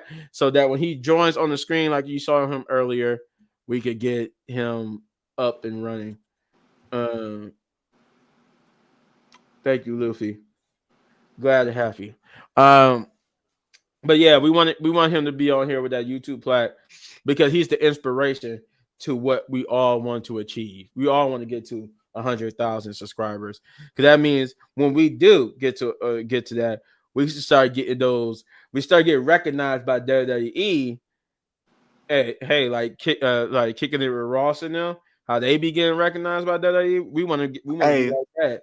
I And you guys, if you guys haven't been paying reactions attention, I've been, and for those who have not, seen me as of recently, I have been on his channel recently on Kick on the Ross. I was on him with him for the Royal Rumble predictions, and I was on his channel probably a week prior to that. Okay. So I've been on his channel at least twice now, and potentially I could be more on there in the future. Oh, well, hey, look at that. Leo rubbing elbows with the bigger up and coming or bigger YouTubers. Hey, maybe one day we all could get on kicking it with Ross. He seems like a cool guy, though. He seems like a He's decent guy. I definitely a like him. cool. He's a genuine person in this wrestling community. Yeah. All right. Maybe we all could get together in this wrestling community and do something with WWE. Hopefully, one day. That's my dream anyway. Shouts out to Shay, aka Know the Rules. If you like football, if you like wrestling, and you want one channel that does both, she's your girl. Get over there and hit that like, subscribe, share, hit that notification button, do all those great things because that's why I said she got the football and wrestling, and we want to get her to 500 or more subscribers. Shouts out to Punch. He couldn't be with us, but you know the man's always watching. Big bro Punch. Shout out to Big Bro Hector. Again, he'll in the next month or so we'll get Hector on the show. So be on the lookout for that. We'll have a full house here, and not so distant future. But again, shout out to Hector. Shout out to me, by the way. Get over to my channel and hit that like, subscribe, share, hit that notification button, do all those great things for me because I'm trying to get to 10,000 subscribers. And when I do, I will have a reward for one lucky tribe member. And you see my name there, Little Bit Man Gaming. I do reactions, I do reviews for movies and TV shows, wrestling, all that good stuff. Eventually, comic books, everything. That's all the stuff I enjoy. I do gameplay videos as well. But speaking of rewards, there's one last channel we got to shout out before we go, and that's the Wrestling Pit Podcast. We want to shout that channel out because this is the channel that brings you all of us together. We're like the Avengers when we come together with the Wrestling Pit crew or the Wrestling Pit Podcast. And therefore, by the way, that was an early name for us too. We was going to call ourselves the Wrestling Pit crew. But get over there and hit that like, subscribe, share, hit that notification button. Do all those great things for us because we want to get to 500 or more subscribers here on the channel. And when we do get to 500 here on the Wrestling Pit Podcast, there is a reward for one lucky pit member. And hey, it's a nice piece of merch. That reward is a nice piece of merch. As always, I like to say too, the channel will be booming. It's a big year in 2025 for the Wrestling Pit Podcast. But hey, go enjoy the rest of your Tuesday. If y'all want to see what Little Big Man's talking about, go to some of our other videos and you'll get a sneak peek. Oh yeah. A sneak peek I forgot about that. What's coming in the future. Yep. We got videos. We're not gonna spoil it for y'all right here in this video. Just go check them out. Yep, you gotta go check out the previous videos. I ain't gonna tell you which video, but I will tell you this: it's a last couple of videos. But sooner or later, you'll see all of us. You'll see all of us with something magnificent. Leo will have one. I will have one. Jeff will have one. Everybody will have one. Just stay tuned. So stay tuned. But with that being said, Wrestling Pit Podcast, baby. Baby. Yes. Yee. We out. And we're out.